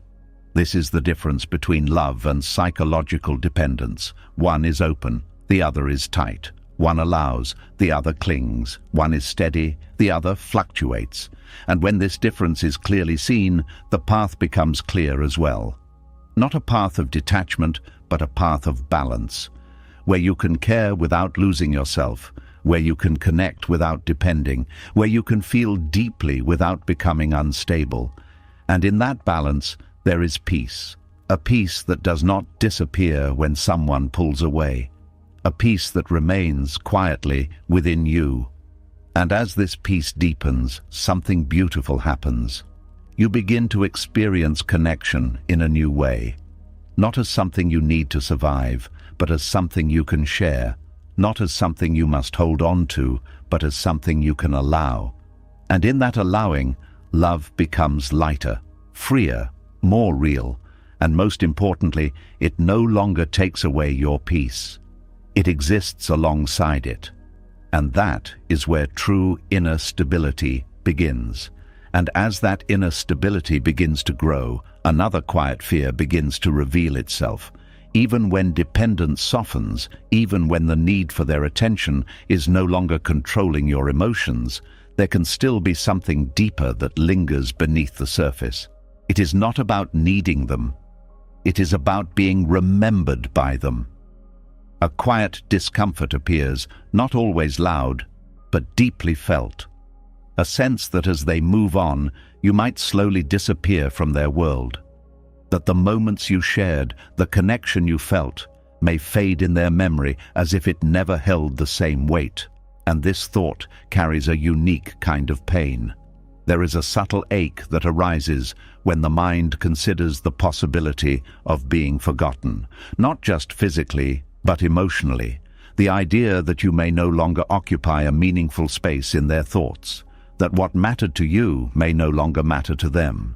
And this feeling is not always easy to face, because it touches something very sensitive, the desire to be significant, the desire to have left an impression, the desire to be someone who is not easily replaced or erased. When someone pulls away, the mind does not only deal with their absence. It begins to imagine what happens after. It pictures their life continuing, their attention shifting, their energy being directed elsewhere. And within that image, there is a question: will they still think of me? This question may not always be spoken, but it is felt. It carries a quiet vulnerability. Because it is not just about memory, it is about meaning. About whether the connection had lasting value in their experience.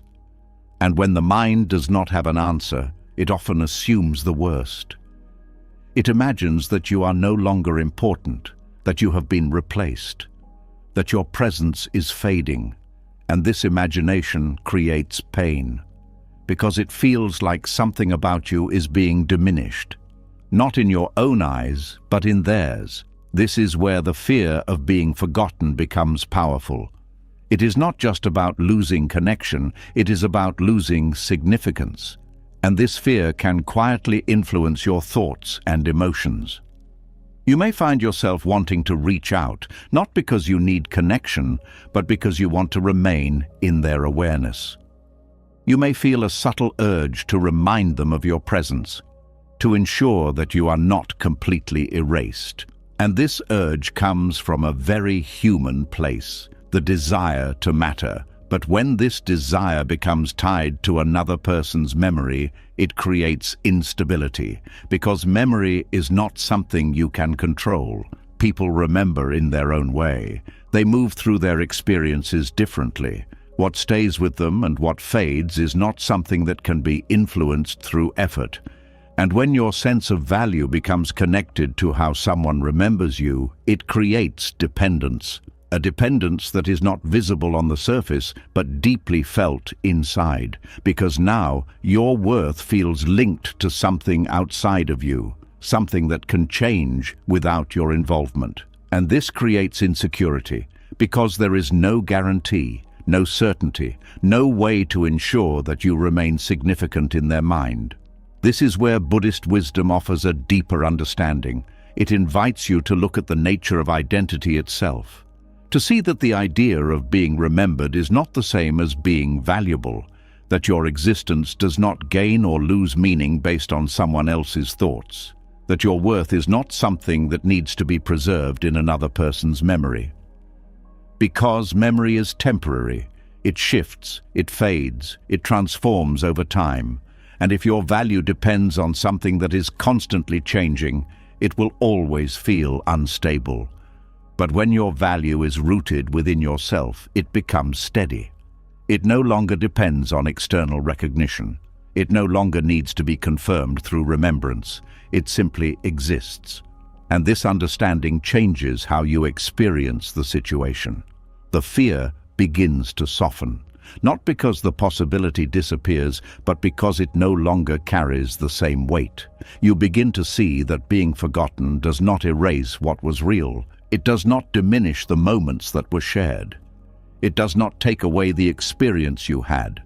Those things remain part of your life. part of your understanding, part of your growth. They do not need to be remembered by someone else to have value. This shift is subtle but powerful because it removes the need to hold on to significance externally. It allows you to bring that significance inward, to recognize that your experience matters regardless of how it is held by another person. And in that recognition, something changes. The urgency to remain in their awareness fades. The need to be remembered becomes less important. The focus begins to return to your own presence, your own experience, your own life. This return creates space, a space where you are no longer concerned with how you exist in someone else's mind, a space where your attention is no longer divided, a space where you can simply be without needing validation through memory. And in that space, there is peace.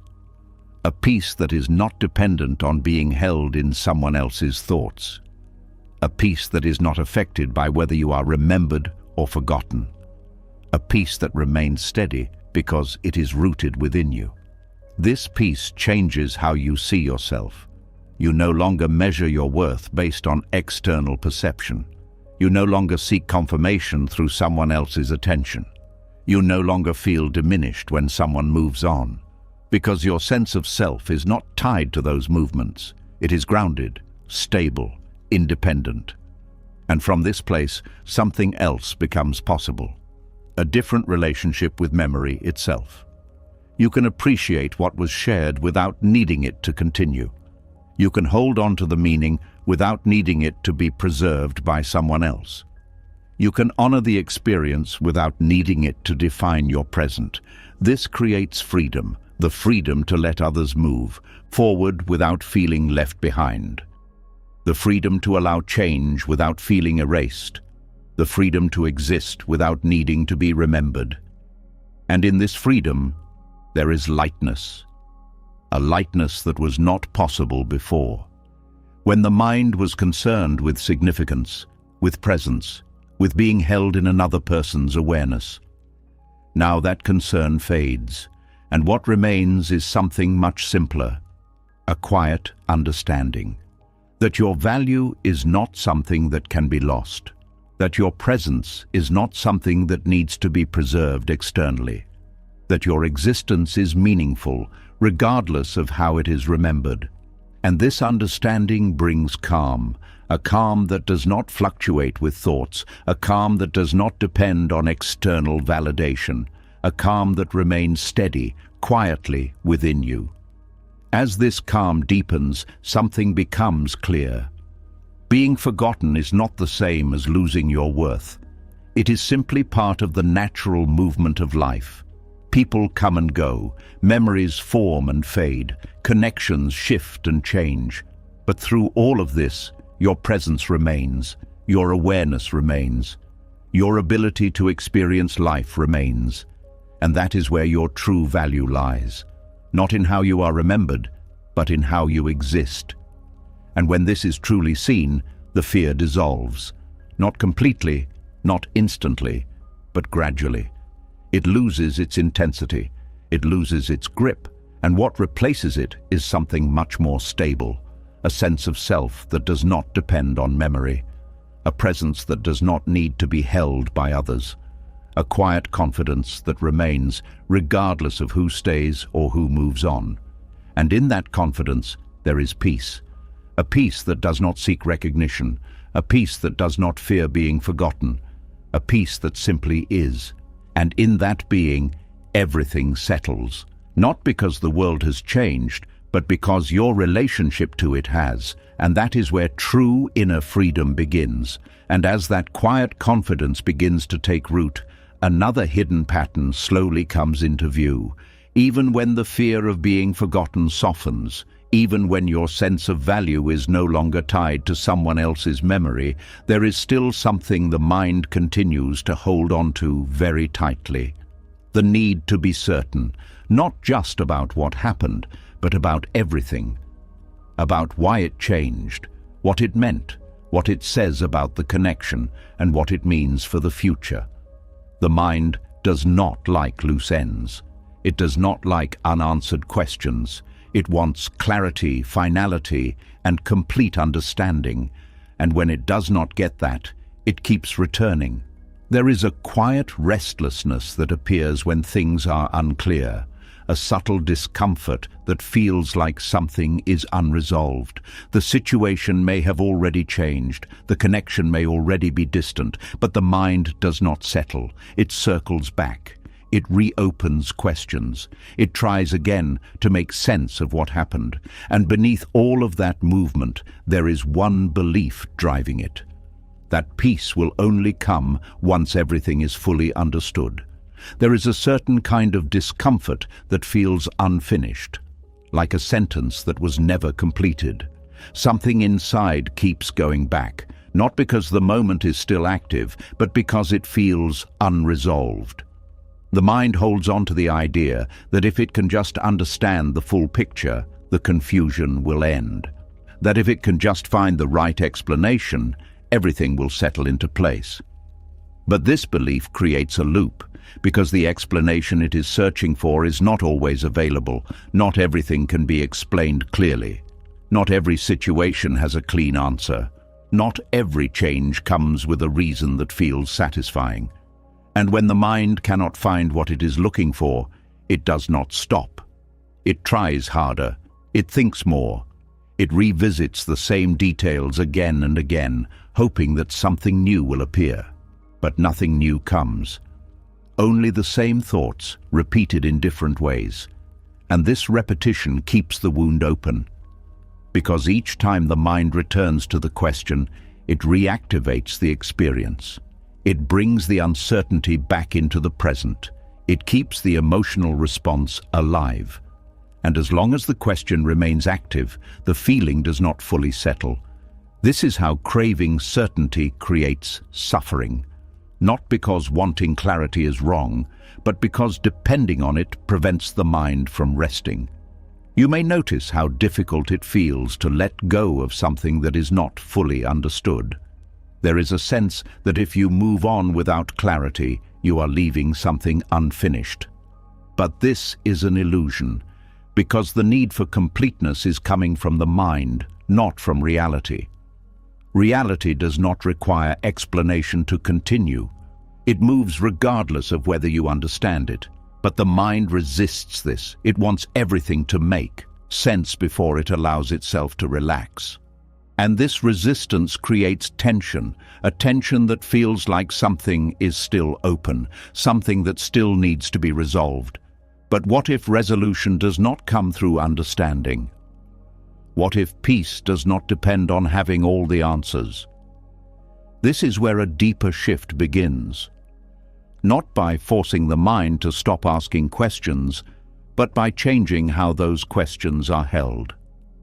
Instead of treating them as problems that must be solved, they are allowed to exist without immediate resolution. This changes the experience, because now the mind is not pressured to find an answer. It is allowed to not know. And this allowance creates space, a space where uncertainty is not treated as danger, a space where not having clarity is not seen as a problem, a space where the mind can rest, even without full understanding. This is not easy at first, because the mind is used to control, used to solving, used to closing every open loop. So when it is asked to remain in uncertainty, it reacts. It tries to return to the search. It tries to find something to hold on to. But if you stay with the uncertainty, something begins to change. The discomfort starts to soften. The urgency reduces. The need to resolve everything immediately fades. And in that fading, something new appears, a sense of acceptance, not forced, not intellectual, but felt. An acceptance that not everything will be explained, that not everything will make perfect sense, that some things will remain open, and that this is okay. This acceptance is not passive. It is not giving up. It is a form of inner freedom. Freedom from the need to control every outcome. Freedom from the need to understand everything before moving forward. Freedom from the belief that peace requires certainty. And when this freedom begins to take hold, something shifts. The mind becomes quieter, not because all questions have been answered, but because they are no longer being chased. The emotional intensity reduces, not because everything is resolved, but because the resistance has softened. And this creates a different experience, one where you can live with uncertainty without feeling overwhelmed, one where you can move forward without needing complete clarity, one where you can feel peace, even in the presence of unanswered questions.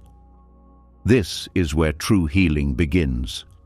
Not when everything is understood, but when the need for understanding is no longer driving the experience. Because as long as the mind is searching, the wound remains active. But when the search softens, the wound begins to close, not because the situation has changed, but because your relationship to it has. This is the deeper lesson, that craving certainty is not what brings peace, it is what prevents it. And when that craving is released, even slightly, something opens, a sense of ease, a sense of lightness, a sense of being able to exist without needing to figure everything out. This ease is quiet. It does not come with a dramatic realization. It appears gradually, in moments where you would have searched before, but now you pause. In moments where you would have questioned, but now you allow. In moments where you would have needed answers, but now you rest. These moments are small, but they are powerful. They show that something is changing, that the mind is learning a new way of being. A way that is not driven by control, a way that is not dependent on certainty, a way that allows life to unfold without constant interference. And as this way becomes more natural, something becomes clear. You do not need to know everything to feel at peace. You do not need to solve every question to move forward. You do not need to close every loop to feel complete. Peace is not the result of perfect understanding. It is the result of allowing things to remain as they are, and when this is truly seen, something relaxes, the tension disappears, the need to search fades, the constant return to the same questions stops. What remains is something much simpler, a quiet presence, a steady awareness, a calm that does not depend on answers. And in that calm, the wound begins to close, not because it was solved, but because it was no longer being reopened. And that is where true freedom begins, not in certainty, but in the ability to remain at peace without it. And as that need for certainty begins to loosen, something even more subtle begins to reveal itself. When the mind is no longer chasing answers, when it is no longer trying to force clarity, there is still one place where attention quietly returns, not to questions this time, but to comparison. A quiet measuring begins to happen, not loudly, not consciously at first, but in small, repeated moments. You notice how often they reach out. You notice how quickly they respond. You notice how much effort seems to come from their side. And without realizing it, something inside begins to adjust, not based on who you are, but based on what they are doing. There is a silent moment where the heart begins to ask something it does not always say out loud. Am I still important to them? And from that question, a pattern begins to form. The way you feel about yourself starts to shift depending on their effort. If they message often, you feel valued. If they take longer, something feels off. If they seem engaged, you feel secure. If they become distant, something inside you drops. And slowly, almost invisibly, your sense of worth begins to move with their behavior. This is where the quiet damage begins. Because your self-esteem is no longer stable. It is fluctuating. It is rising and falling based on something that is not under your control. And this creates instability, not in the connection alone, but within yourself. You may notice how quickly your mood changes after a single interaction. A short reply can make you question everything. A warm message can bring temporary relief. But that relief does not last, because it depends on the next interaction, and the next, and the next. This creates a cycle, a cycle where your inner state is constantly adjusting to external signals. And this cycle is exhausting because it never settles. There is always something to check, something to interpret, something to measure. And beneath all of this, there is a deeper issue. Your worth has become negotiable, not in an obvious way, but in a subtle one. It is being shaped by how much someone else gives, by how much they show, by how much they invest.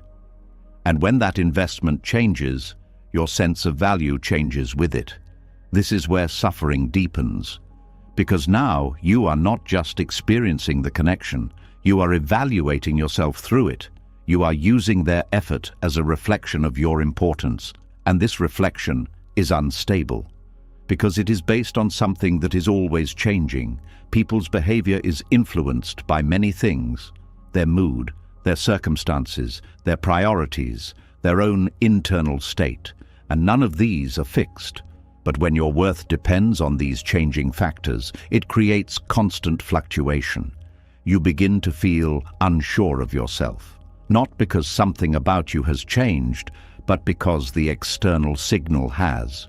And this creates confusion, because you start to believe that your value is something that needs to be confirmed repeatedly, that it needs to be shown through action, that it needs to be proven through consistency. But this belief creates dependency, a dependency on reassurance, a dependency on attention, a dependency on effort. And when that reassurance is not present, the mind begins to react. It starts questioning, it starts comparing, it starts looking for evidence. And this brings back the same patterns: overthinking, doubt, emotional instability. All of this begins to build again, not because of what is happening externally, but because of how it is being interpreted internally. This is where a deeper understanding begins to emerge. That your worth is not something that can be measured through someone else's behavior. It is not something that increases when they give more. It is not something that decreases when they give less. It is not something that needs to be confirmed through their actions. It exists independently. But this understanding needs to be felt, not just thought, because the habit of measuring is strong. It has been reinforced over time, through past experiences, through patterns of validation, through the belief that being valued externally equals being valuable internally. And breaking this pattern requires awareness, noticing when the mind begins to measure, noticing when your mood shifts based on their effort, noticing when your thoughts start to revolve around their behavior. Each time this is noticed, there is an opportunity to pause, to step back, to question the assumption, to ask quietly, is my worth really changing, or is my perception shifting? This question creates space, a space where you can separate yourself from the pattern, a space where you can see that the fluctuation is not coming from your value, but from your interpretation. And in that space, something begins to stabilize.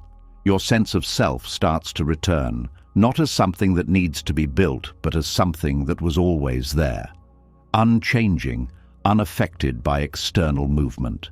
This return is quiet. It does not happen all at once. It develops gradually, through repeated moments of awareness, through choosing not to engage with the measuring, through allowing your worth to remain steady, regardless of what is happening externally. And as this stability grows, something changes. The need for constant reassurance reduces. The urge to check for effort weakens. The emotional swings become less intense, because your inner state is no longer tied to external signals. This creates peace. A peace that is not dependent on how often someone texts. A peace that does not fluctuate with their level of engagement. A peace that remains steady, because it is rooted within you. And from this place, something else becomes possible. A different kind of connection. One that is not based on measurement. One that is not driven by comparison. One that does not require constant validation. It becomes simpler, more natural, more relaxed. Because it is no longer carrying the weight of defining your worth. You can engage without overanalyzing.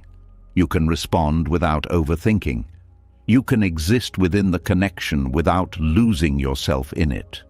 This is the deeper healing, not in changing the other person's behavior, but in changing your relationship to it. In no longer using it as a mirror for your value, in no longer allowing it to determine how you feel about yourself. And as this healing continues, something becomes clear. Your worth was never dependent on their effort. It was only being interpreted that way, and once that interpretation is released, everything changes. The connection becomes lighter. Your experience becomes calmer. Your sense of self becomes stable. And in that stability, there is freedom. The freedom to exist without constant evaluation. The freedom to feel without needing confirmation. The freedom to be without needing to be measured. And in that freedom, peace becomes steady. Not because everything is perfect, but because nothing is being used to define you. And that is where true inner balance begins. A balance that does not rise and fall, a balance that remains quietly within you. And from that place, everything feels different. Not because the world has changed, but because you have stopped measuring yourself against it. And in that shift, everything settles, gently, naturally, completely. And as that inner balance begins to steady itself, something deeper starts to surface. Even when you stop measuring your worth by their effort, even when your sense of value is no longer rising and falling with their attention, there can still be moments where the reaction feels stronger than expected, stronger than the situation seems to deserve. A simple shift, a small distance, a subtle change, and suddenly something inside feels heavy. Not just uncomfortable, but almost overwhelming, as if the feeling is coming from somewhere deeper than the present moment. And this is where something important begins to reveal itself. Sometimes, what you are feeling is not only about now. There are moments when someone pulls away and the reaction feels immediate and intense. Not just sadness, not just confusion, but something that feels familiar in a deeper way. A kind of ache that feels older than the situation itself. It shows up as a tightening in the chest, a sense of being left behind, a quiet fear that something important is slipping away again. And even when you try to calm yourself, the feeling does not respond easily. It lingers, it expands, it takes up space, and you may wonder why something that seems small is creating such a strong reaction. This is where emotional memory begins to play a role, because the mind does not only respond to what is happening now, it connects it to what has happened before. Not always consciously, not always clearly, but in subtle ways that shape your experience. When someone withdraws, it can touch something deeper, something that has been felt before. A memory of disconnection, a memory of absence, a memory of not being held in the way you needed. These memories do not always appear as clear images or events. They appear as feelings, as sensations, as emotional patterns. And when something in the present resembles those patterns, the response becomes amplified. This is how old wounds become activated, not because the present situation is the same, but because it feels similar. The body recognizes the feeling, the mind reacts to the pattern, and suddenly the experience becomes larger than the moment. You may notice how quickly the fear appears, not just the fear of losing this connection, but a deeper fear, a fear of being left, of being alone, of not being chosen. And this fear does not come from the current situation alone. It comes from a place that has felt this before, a place that has not fully healed. This is what makes the experience feel so intense. Because it is not just one moment, it is many moments layered together, past and present blending into one emotional response. And when this happens, it becomes difficult to separate what is happening now from what is being remembered. This is where awareness becomes essential in a more compassionate way. Not to analyze, not to fix, but to gently notice. To notice that the intensity may not be coming only from the present. to notice that something deeper is being touched, and to allow that recognition without judgment. This is important because when you understand that the reaction is connected to older patterns, something begins to soften. Not the feeling itself, but your relationship to it. Instead of being overwhelmed, you begin to observe. Instead of reacting immediately, you begin to pause. And in that pause, there is space, a space where you can see more clearly. That this moment is not the same as the past. That this person is not the same as those who came before. That what is happening now does not need to be experienced through the same lens. This does not mean dismissing the feeling. The feeling is real. The emotion is present. But the interpretation can change. You begin to see that the intensity is not just about the current situation. It is about what the situation reminds you of. And this understanding creates compassion. Compassion for yourself, for the part of you that has felt this before, for the part of you that is reacting not out of weakness, but out of memory. And this compassion changes the experience, because instead of pushing the feeling away, you allow it. You sit with it. You acknowledge it, without trying to solve it immediately. This sitting is quiet. It does not require words. It does not require action. It simply requires presence. And in that presence, something begins to settle.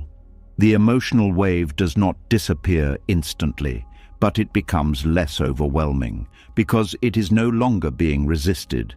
It is being held gently, without pressure, without urgency. And as this continues, something important begins to happen. The connection between past and present starts to loosen. You begin to feel the current situation more clearly, without the added weight of previous experiences, without the amplification of old patterns. You begin to respond to what is actually happening rather than what it reminds you of. This is where healing begins, not by changing the external situation, but by changing how it is experienced internally, by recognizing that not every feeling needs to be followed, that not every reaction is a reflection of the present, that some responses are echoes. And when those echoes are seen clearly, they begin to lose their power. They are no longer confusing. They are no longer overwhelming. They are understood. And in that understanding, there is relief, a quiet relief that comes from clarity, from seeing that the feeling is not something to fear, but something to understand. And as this understanding deepens, something else changes. The fear of abandonment begins to soften, not because the possibility disappears, but because it is no longer tied to the same intensity. It is no longer carrying the weight of past experiences. It is seen as part of the present moment, not as a repetition of the past. This creates stability, a stability that allows you to remain grounded even when things feel uncertain, a stability that does not collapse under emotional waves, a stability that remains even when the situation shifts. And from this stability, a different kind of strength emerges, not the strength of control, not the strength of avoidance, but the strength of awareness, the ability to feel without being overwhelmed, the ability to observe without reacting, the ability to remain present even when old patterns are activated. This strength is quiet. It does not force. It does not resist. It allows, and in that allowing, something transforms. The past begins to lose its hold. The present becomes clearer. The emotional experience becomes lighter. Not because it is gone, but because it is no longer carrying extra weight. And as this continues, something becomes clear. You are not defined by your past experiences. You are not controlled by old patterns. You are capable of seeing, understanding, and moving beyond them. And in that realization, there is freedom. A freedom that does not come from changing others, but from understanding yourself. A freedom that allows you to experience connection without being bound by previous pain. A freedom that creates space for something new. Something not shaped by old wounds. Something not driven by past fear. something that can exist in the present as it is. And in that space, peace begins to deepen. Not because everything is perfect, but because everything is seen clearly. And when things are seen clearly, they lose their ability to overwhelm. They become manageable, understandable, allowable, and from that place the heart begins to relax, gently, naturally, without force, without resistance. And in that relaxation, healing continues, quietly, steadily, from within. And as that deeper layer of understanding begins to settle, something else quietly comes into view. Even when you recognize old wounds, even when you respond with awareness instead of reaction, there can still be a subtle habit that continues to pull your energy outward. It is not about the past this time, it is about what you keep doing in the present. A quiet movement begins to show itself, not loud, not dramatic, but constant. A reaching, a checking, a subtle effort to keep the connection alive. And without noticing it, your peace begins to depend on how much you are doing to hold something together. There is a quiet urge that often hides beneath care. It does not announce itself clearly, but it moves your actions in a very specific way. It shows up as the need to reach out first, to check in again, to explain more, to fix what feels uncertain. It feels like effort, but more than that, it feels necessary. Something inside begins to believe that if you do not act, something will be lost. That if you do not reach, the connection will fade. That if you do not try harder, things will fall apart. And from this belief, a role begins to form. The role of the pursuer. Not always obvious, not always intentional, but present in small ways that slowly shape your experience. You begin to notice how often your energy moves outward, how often your attention is directed toward maintaining something, how often your actions are guided by the need to keep the connection alive. This role feels active, it feels responsible, it feels like you are doing what is needed. But beneath that, there is tension. Because the more you take on the role of pursuer, the more your peace begins to depend on response, on acknowledgement, on reciprocation. And when that does not come in the way you expect, something shifts inside. You begin to feel imbalance, not because the connection is gone, but because the effort is not equal. You notice the gap between what you give and what you receive, between how much you try and how much they respond. And this gap creates discomfort. Because now your sense of stability is tied to something outside your control. You may notice how your thoughts begin to revolve around what you should do next. Whether you should message again, whether you should wait, whether you should adjust your approach. The mind becomes strategic, not in a calm way, but in a restless one. It tries to find the right move, the right timing, the right tone, all in the hope of bringing things back into balance. But this creates exhaustion because it turns connection into effort. It turns presence into performance. It turns something that should feel natural into something that feels like work. And this work never truly ends because the outcome is not guaranteed. You can reach and not receive. You can give and not feel it returned. You can try and still feel the distance. And this is where the role of pursuer begins to drain you. Not because effort is wrong, but because it becomes constant, because it replaces rest, because it removes the space where you can simply be. This is where a deeper realization begins to form. That constantly reaching does not create connection. It creates dependency, a dependency on action, a dependency on response, a dependency on maintaining something that may not be naturally flowing. And when this is seen clearly, something begins to shift. Not in your feelings, but in your behavior. You begin to notice the moments where you feel the urge to act, the impulse to send another message, the need to clarify something, the desire to bring things back to how they were. And instead of immediately following that impulse, there is a pause, a quiet moment where you ask yourself, is this coming from peace or from fear? This question changes everything because it brings awareness to the movement. It reveals whether the action is coming from a grounded place or from a need to control the outcome. And in that awareness, there is choice. A choice to not act immediately. A choice to sit with the feeling instead. A choice to allow the moment to exist without trying to fix it. This is where something powerful begins. Not doing, not reaching, not pursuing, just being. At first, this may feel uncomfortable. Because the habit of action is strong, the mind may say, if you do nothing, you will lose everything. But this is the same voice that has been driving the exhaustion. The same voice that has been keeping you in constant movement. And when you begin to not follow it, something changes. The urgency begins to fade. The pressure reduces.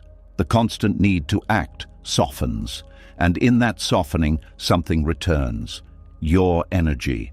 Energy that was being spent on reaching, energy that was being used to maintain, energy that was being directed outward, now begins to come back inward. And this inward return creates strength.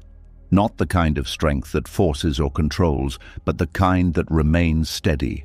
A strength that does not depend on action, a strength that is comfortable with stillness, a strength that does not need to chase. This strength is quiet. It does not need to prove anything. It does not need to hold anything together. It simply remains. And from this place, something shifts in how you experience the connection. You are no longer trying to sustain it. You are allowing it. You are no longer trying to manage it. You are observing it. You are no longer trying to fix it. You are experiencing it as it is. This changes the dynamic completely. Because the pressure is gone, the constant effort is gone, the need to maintain is gone, and what remains is something much more natural, a space where things can either flow or not, without force, without manipulation, without constant involvement. And in this space, clarity begins to appear. You begin to see the connection more clearly, not through the lens of effort, but through the reality of how it exists. Whether it is mutual, whether it is balanced, whether it is naturally sustained. And this clarity is important because it allows you to respond from truth, not from effort, from awareness, not from fear, from stability, not from need. And as this continues, something becomes clear. You do not need to chase what is meant to stay. You do not need to hold together what is naturally stable. You do not need to pursue what is already present. And when something requires constant pursuit, it is no longer connection, it is maintenance. And maintenance creates exhaustion. But when you step out of that role, something changes. You begin to feel lighter, less pressured, less involved in constant action, more present, more aware, more grounded. And in that groundedness, there is peace. A peace that does not depend on what you are doing. A peace that does not require constant effort. A peace that remains, even in stillness. This is the deeper freedom. Not the freedom of controlling the situation, but the freedom of not needing to. The freedom to stop reaching, to stop checking, to stop proving, to stop fixing. And in that stopping, something returns. Your sense of self. Your sense of presence, your sense of peace. And from that place, everything becomes clearer. Not because the situation has changed, but because you have. You are no longer in pursuit. You are in presence. And in that presence, there is strength. A quiet, steady strength that does not move unless it needs to. A strength that does not chase. A strength that does not depend on response. A strength that simply remains. And in that remaining, peace becomes natural again, not forced, not maintained, but present, always, within you. And as that quiet strength begins to settle, something even more delicate starts to reveal itself. When you stop pursuing, when you stop reaching, when your energy is no longer constantly moving outward, there is still a moment that can feel deeply uncomfortable. A moment where nothing comes back. No response, no reflection, no return. And in that space, something inside feels exposed. There is a kind of pain that feels heavier than distance itself. Not because something ended, but because something you gave did not return in the same way. The care you offered, the attention you shared, the presence you held, it now feels like it is standing alone, unanswered, unmatched. And this is where the heart feels most vulnerable, because giving is natural. Caring is natural. But when that care is not mirrored, something inside begins to question itself, not loudly, but quietly. Was it too much? Was it misplaced? Did it mean less to them? And even when the mind understands what is happening, the feeling remains, a sense of imbalance, a sense that something is incomplete, a sense that what was offered is now hanging in space without support. This is where many people begin to collapse inward, not visibly, not dramatically, but internally. The energy that was once flowing outward begins to turn back on itself. And this turning can create discomfort, because the heart is not used to holding what was meant to be shared. It is used to exchange, to movement, to connection. And when that exchange stops, it feels unnatural. It feels like something is missing. This is where the deeper lesson begins. Not in changing the situation, but in learning how to remain steady within it. Because unreturned energy is not a failure, it is a condition. A moment where what you gave does not meet a response. And this moment can either create collapse or create strength. The difference lies in how it is held. At first, the instinct is to react, to pull back, to protect, to close off, or to reach again, to try harder, to fill the gap. But both of these responses come from discomfort, from the inability to sit with what is happening, and this inability creates movement. Movement that prevents stillness, movement that avoids the feeling. But what if the feeling is not something to avoid? What if it is something to understand? There is a quiet strength that develops when you allow yourself to feel without reacting. When you notice the discomfort of unreturned energy and do not immediately try to fix it. When you sit with the imbalance without trying to restore it. This sitting is not passive. It is active awareness. It is staying present with the feeling without letting it control your actions. And this presence creates space. A space where the feeling can exist without overwhelming you. At first, this space feels unfamiliar because the mind is used to resolving, used to acting, used to restoring balance quickly.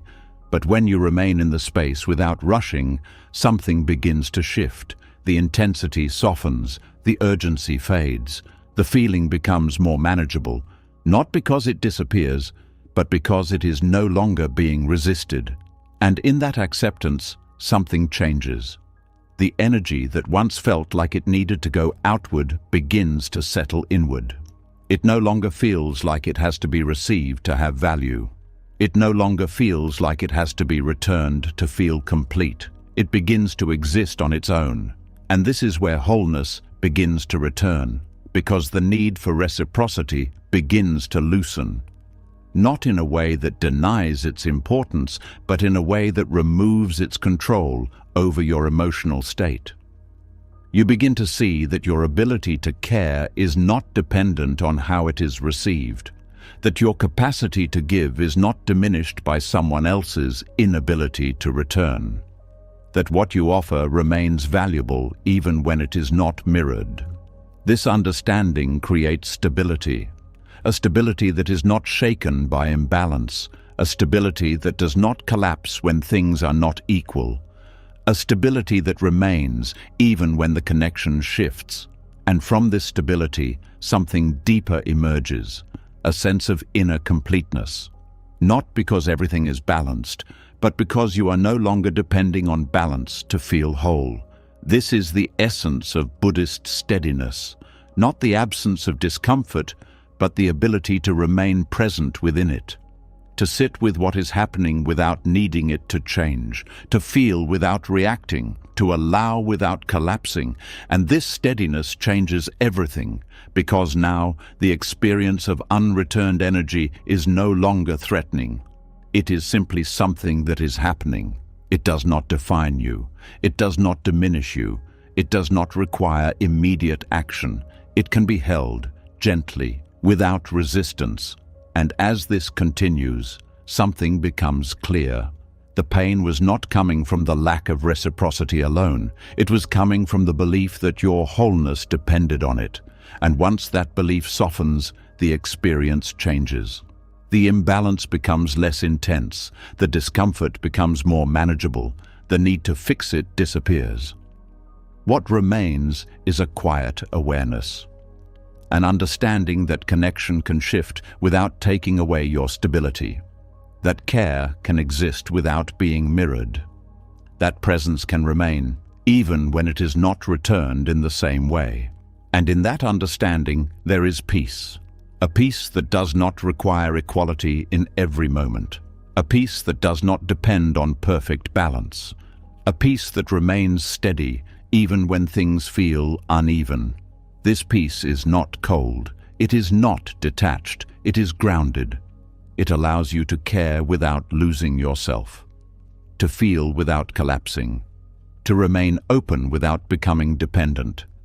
And this openness is powerful, because it does not close off when things are not returned. It remains available but not attached, present but not seeking, giving but not needing. And in that way of being, something beautiful happens. The connection becomes lighter, not because it has changed, but because your relationship to it has. You are no longer trying to restore balance. You are no longer trying to fix the gap. You are simply allowing what is there. And in that allowing, there is freedom. Freedom from the need to control. Freedom from the pressure to maintain. Freedom from the collapse that once followed imbalance. And as this freedom deepens, something settles. The heart becomes steady. The mind becomes quiet. The body relaxes. Not because everything is resolved, but because nothing is being forced. And in that stillness, something becomes clear. You are whole, even when your energy is not returned. You are complete, even when care is not mirrored. You are steady, even when the connection feels uneven. And that is where true strength lies, not in receiving, but in remaining, not in balance, but in presence, not in reciprocity, but in inner stability.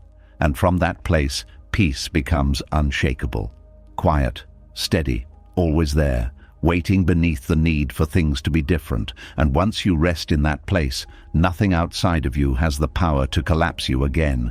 And as that steadiness begins to hold, something even more hidden starts to rise to the surface.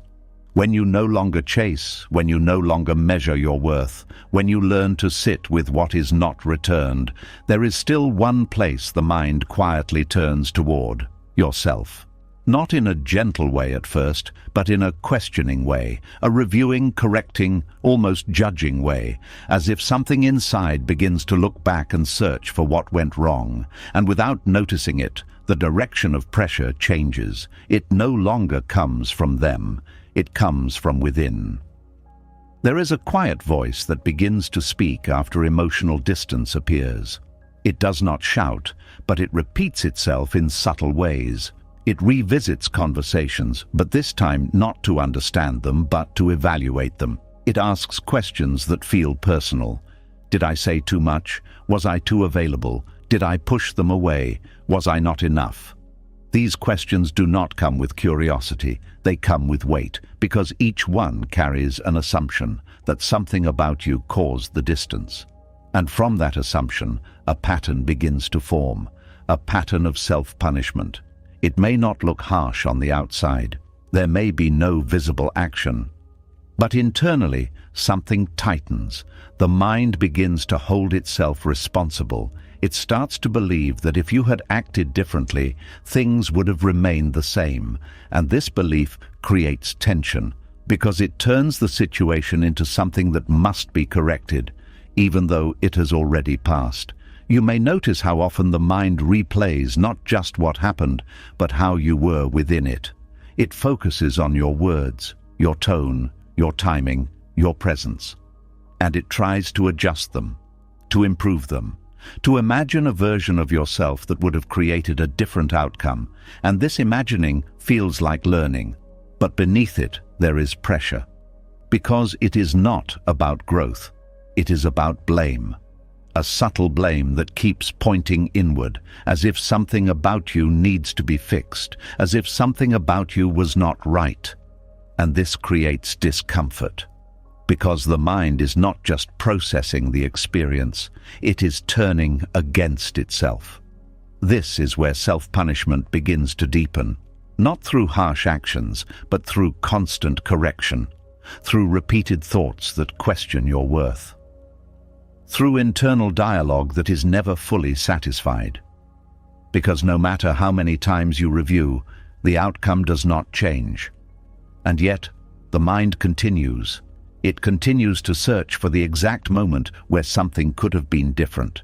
It continues to analyze your behavior as if it holds the key. But this search does not bring peace. It brings exhaustion, because it is based on an illusion. The illusion that you could have controlled the outcome completely, that if you had been perfect, things would have remained. But human connection is not controlled by one person. It is influenced by many factors, many of which are not visible, not accessible, not within your control. And when you take full responsibility for something that is shared, it creates imbalance. An imbalance that leads to self-judgment. This is where compassion becomes essential, not as a concept, but as a practice, a way of relating to yourself that interrupts the pattern of punishment. At first, compassion may feel unfamiliar, because the mind is used to correction, used to evaluation, used to improvement, but compassion does not begin with fixing. It begins with understanding.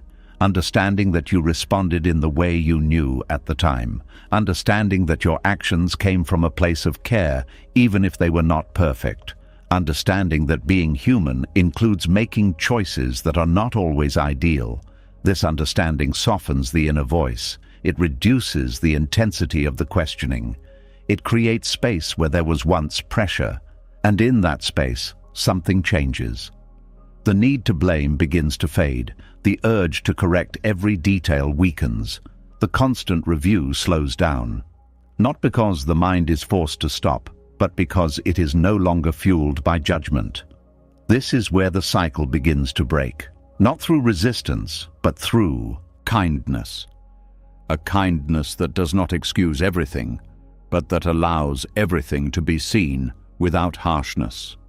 You begin to notice the thoughts that arise, but instead of following them, you respond differently.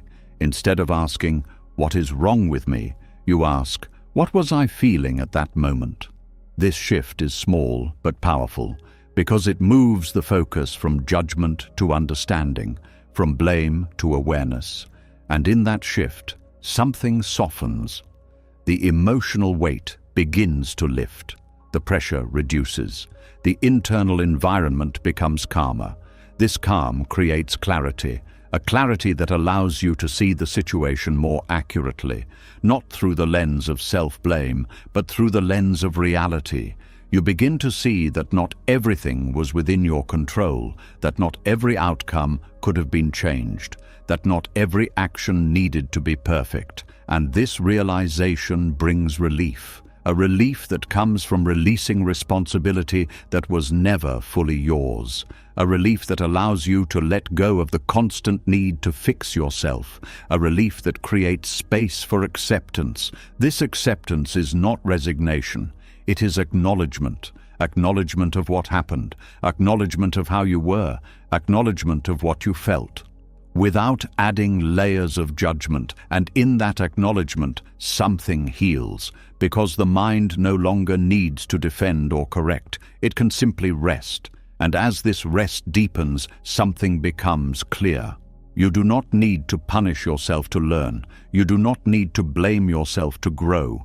You do not need to fix every part of yourself to be worthy. Growth does not come from harshness. It comes from awareness, from seeing clearly, from understanding gently. And when this becomes your way of relating to yourself, everything changes. The inner voice becomes softer.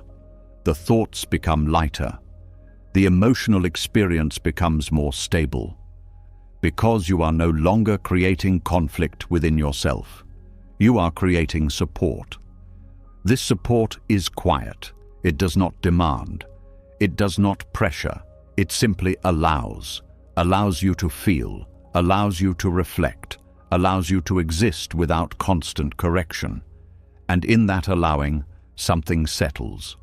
The need to revisit the past reduces. The urge to change what has already happened fades. The focus begins to return to the present, to what is here, to what is possible now.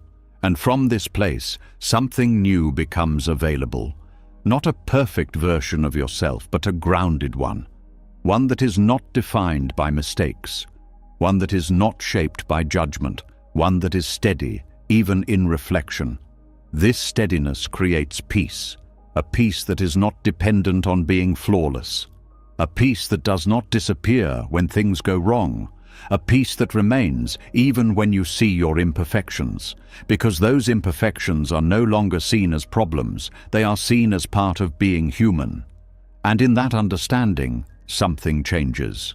You stop fighting yourself, you stop correcting every detail, you stop punishing every perceived mistake. And in that stopping, something opens. A sense of ease, a sense of acceptance, a sense of being okay as you are.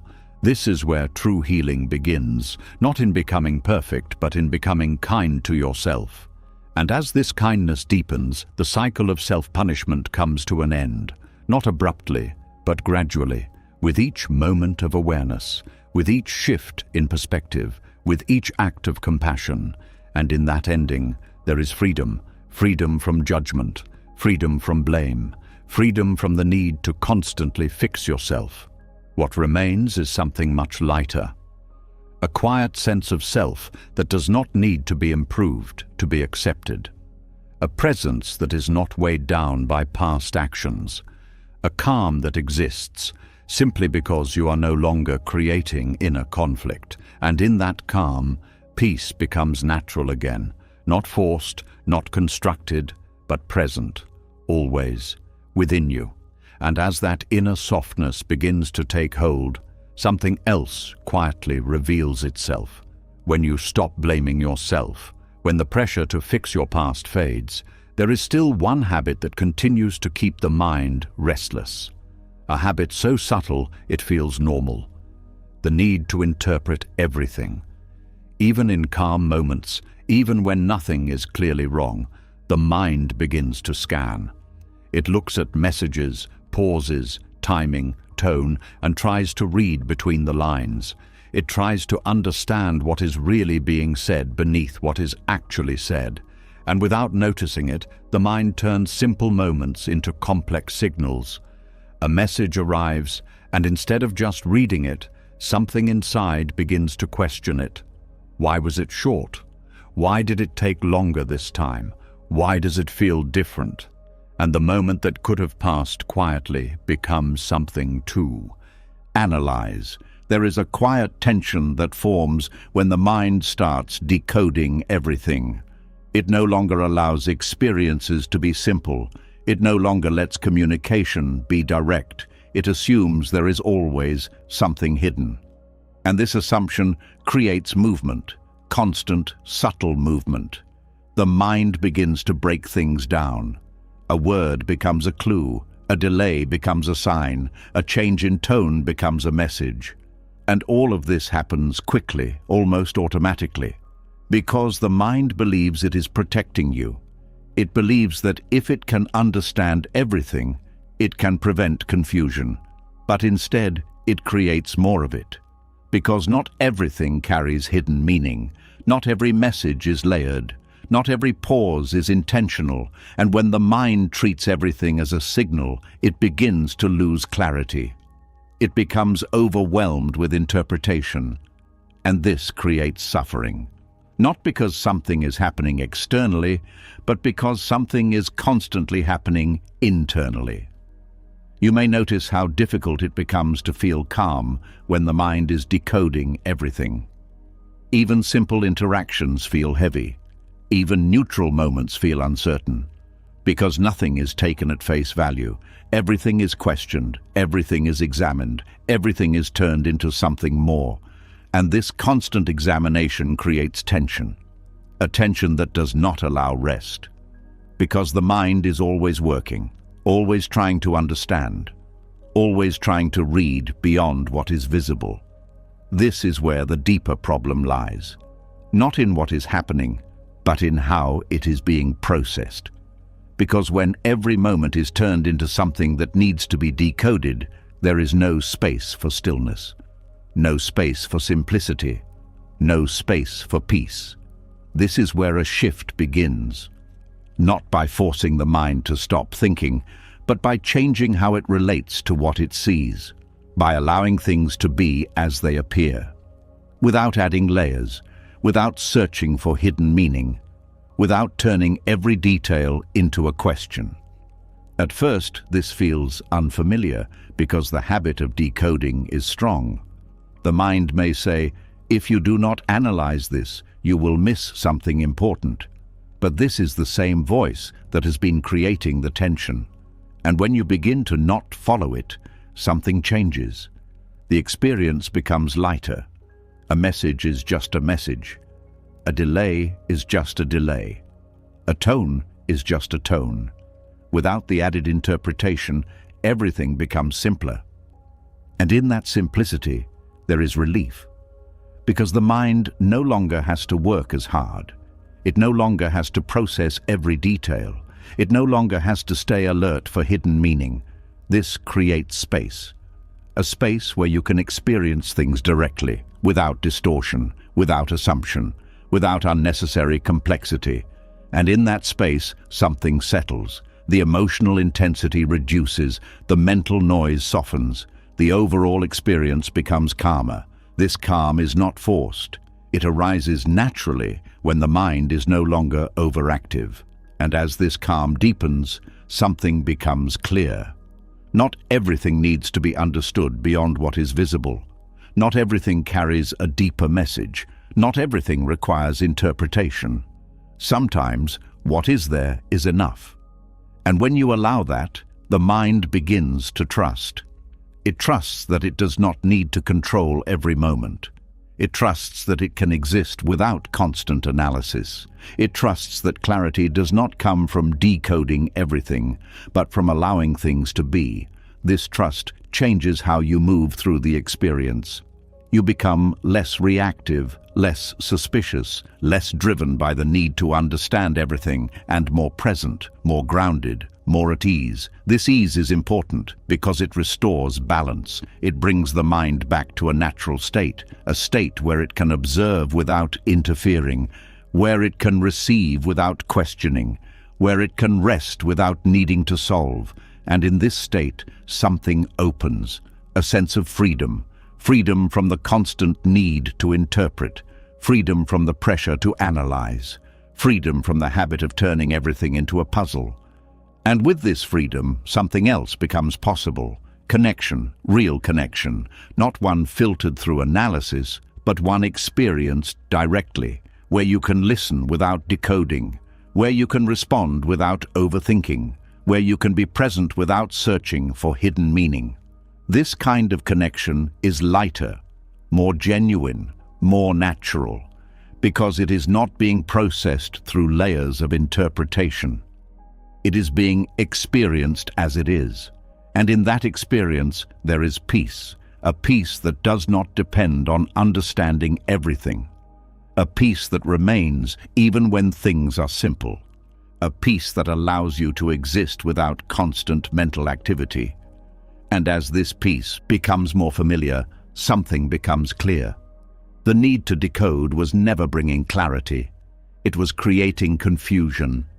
It was turning simple moments into complex experiences. It was adding layers where none were needed.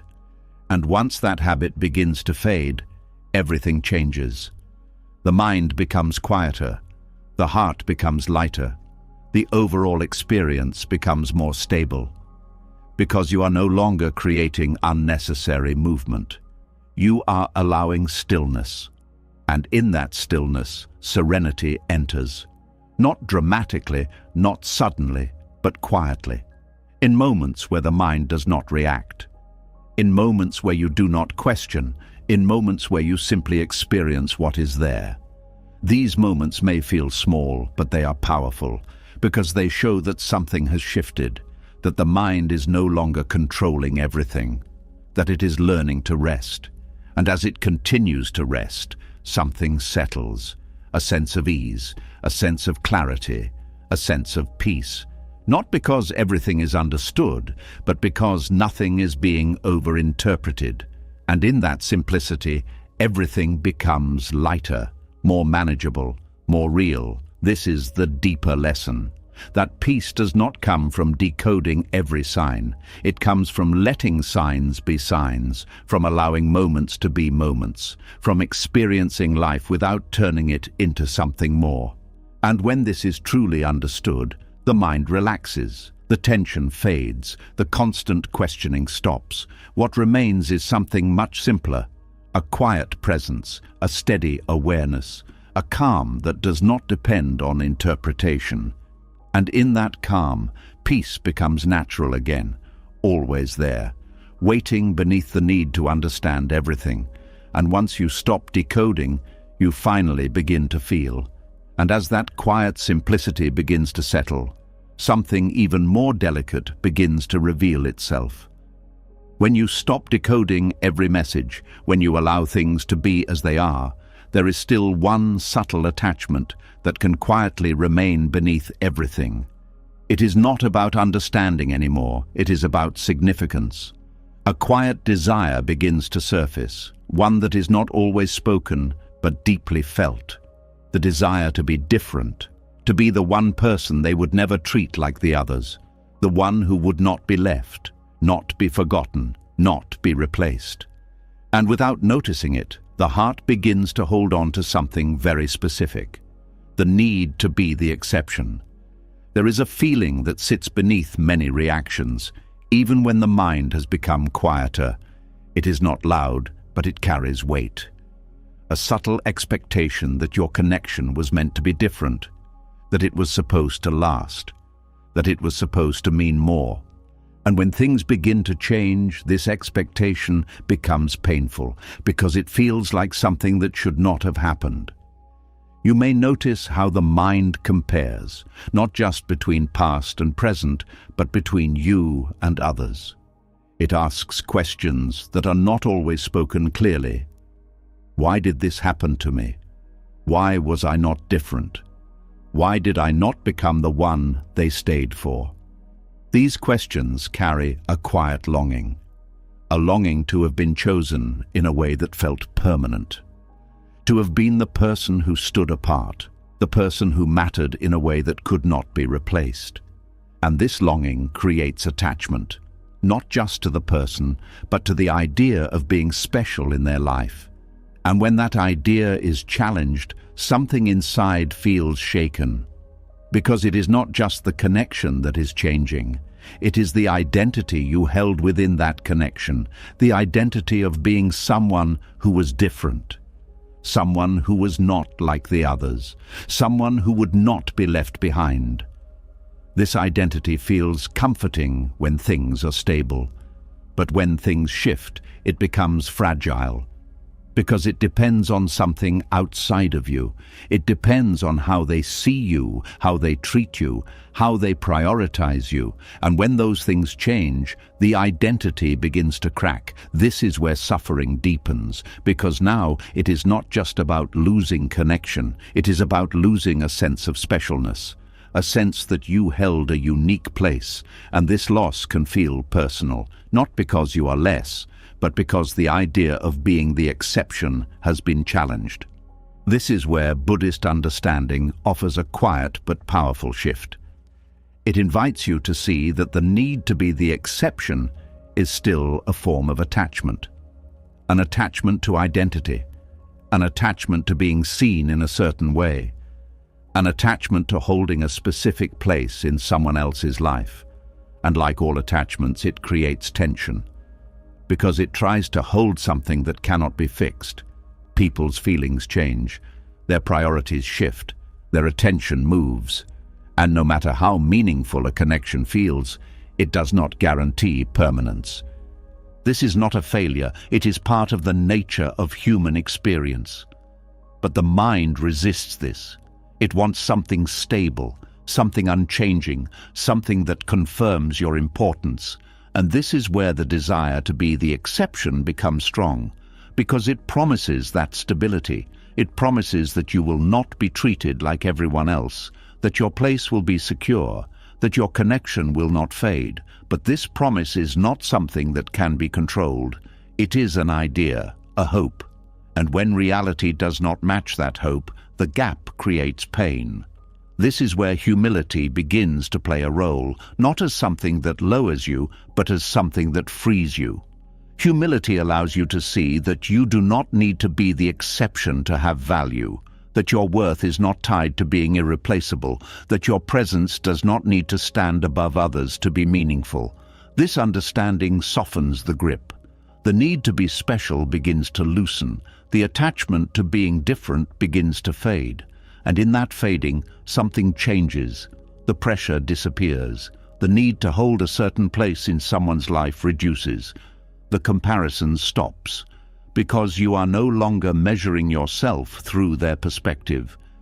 You are returning to your own. And in that return, there is relief. A quiet relief that comes from not needing to be anything specific. Not needing to be the one they never leave. Not needing to be the person who stands apart. Not needing to hold a permanent position in their life. This relief creates space. A space where you can exist without carrying the weight of expectation. A space where you can feel without needing to be defined by the connection. A space where your value is not tied to how you are seen by another. And in that space, something settles. The heart becomes lighter. The mind becomes quieter. The overall experience becomes more peaceful, because you are no longer trying to hold on to something that cannot be guaranteed. You are allowing things to be as they are. And in that allowance, something becomes clear. You do not lose your value when you are not the exception. You do not become less when someone chooses differently. You do not diminish when a connection changes. Your worth remains, unaffected, independent. And as this understanding deepens, something shifts in how you relate to others. You no longer seek to be placed above. You no longer need to stand apart. You simply connect, without the need for identity, without the need for specialness, without the need for permanence. This kind of connection is freer because it is not carrying expectation. It is not trying to secure a position. It is not trying to prove anything. It simply exists. And in that existence, there is ease, a natural flow that is not forced, a presence that is not heavy, a feeling that is not tied to outcome. This is where peace begins to deepen. Not because everything is certain, but because nothing is being held too tightly. You are no longer gripping the idea of being the exception. You are no longer attaching your worth to how you are treated. You are simply present. And in that presence, something beautiful happens. The heart opens, but it does not cling. The mind observes, but it does not compare. The self remains steady and unchanged. And from that place, everything feels different. Not because the world has changed, but because your relationship to it has. You are no longer trying to be chosen in a special way. You are no longer needing to be irreplaceable. You are no longer seeking a permanent place in someone else's life. You are simply being. And in that being, there is freedom. A freedom that does not depend on how others see you. A freedom that does not fluctuate with their choices. A freedom that remains quietly within you. And in that freedom, peace becomes natural, steady, unforced, always there, waiting beneath the need to be anything more than what you already are. Something inside you has already started to change. You are no longer chasing answers the way you used to. You are no longer begging for closure that was never given. You are no longer measuring your worth through someone else's silence, effort, or attention. You have seen something deeper.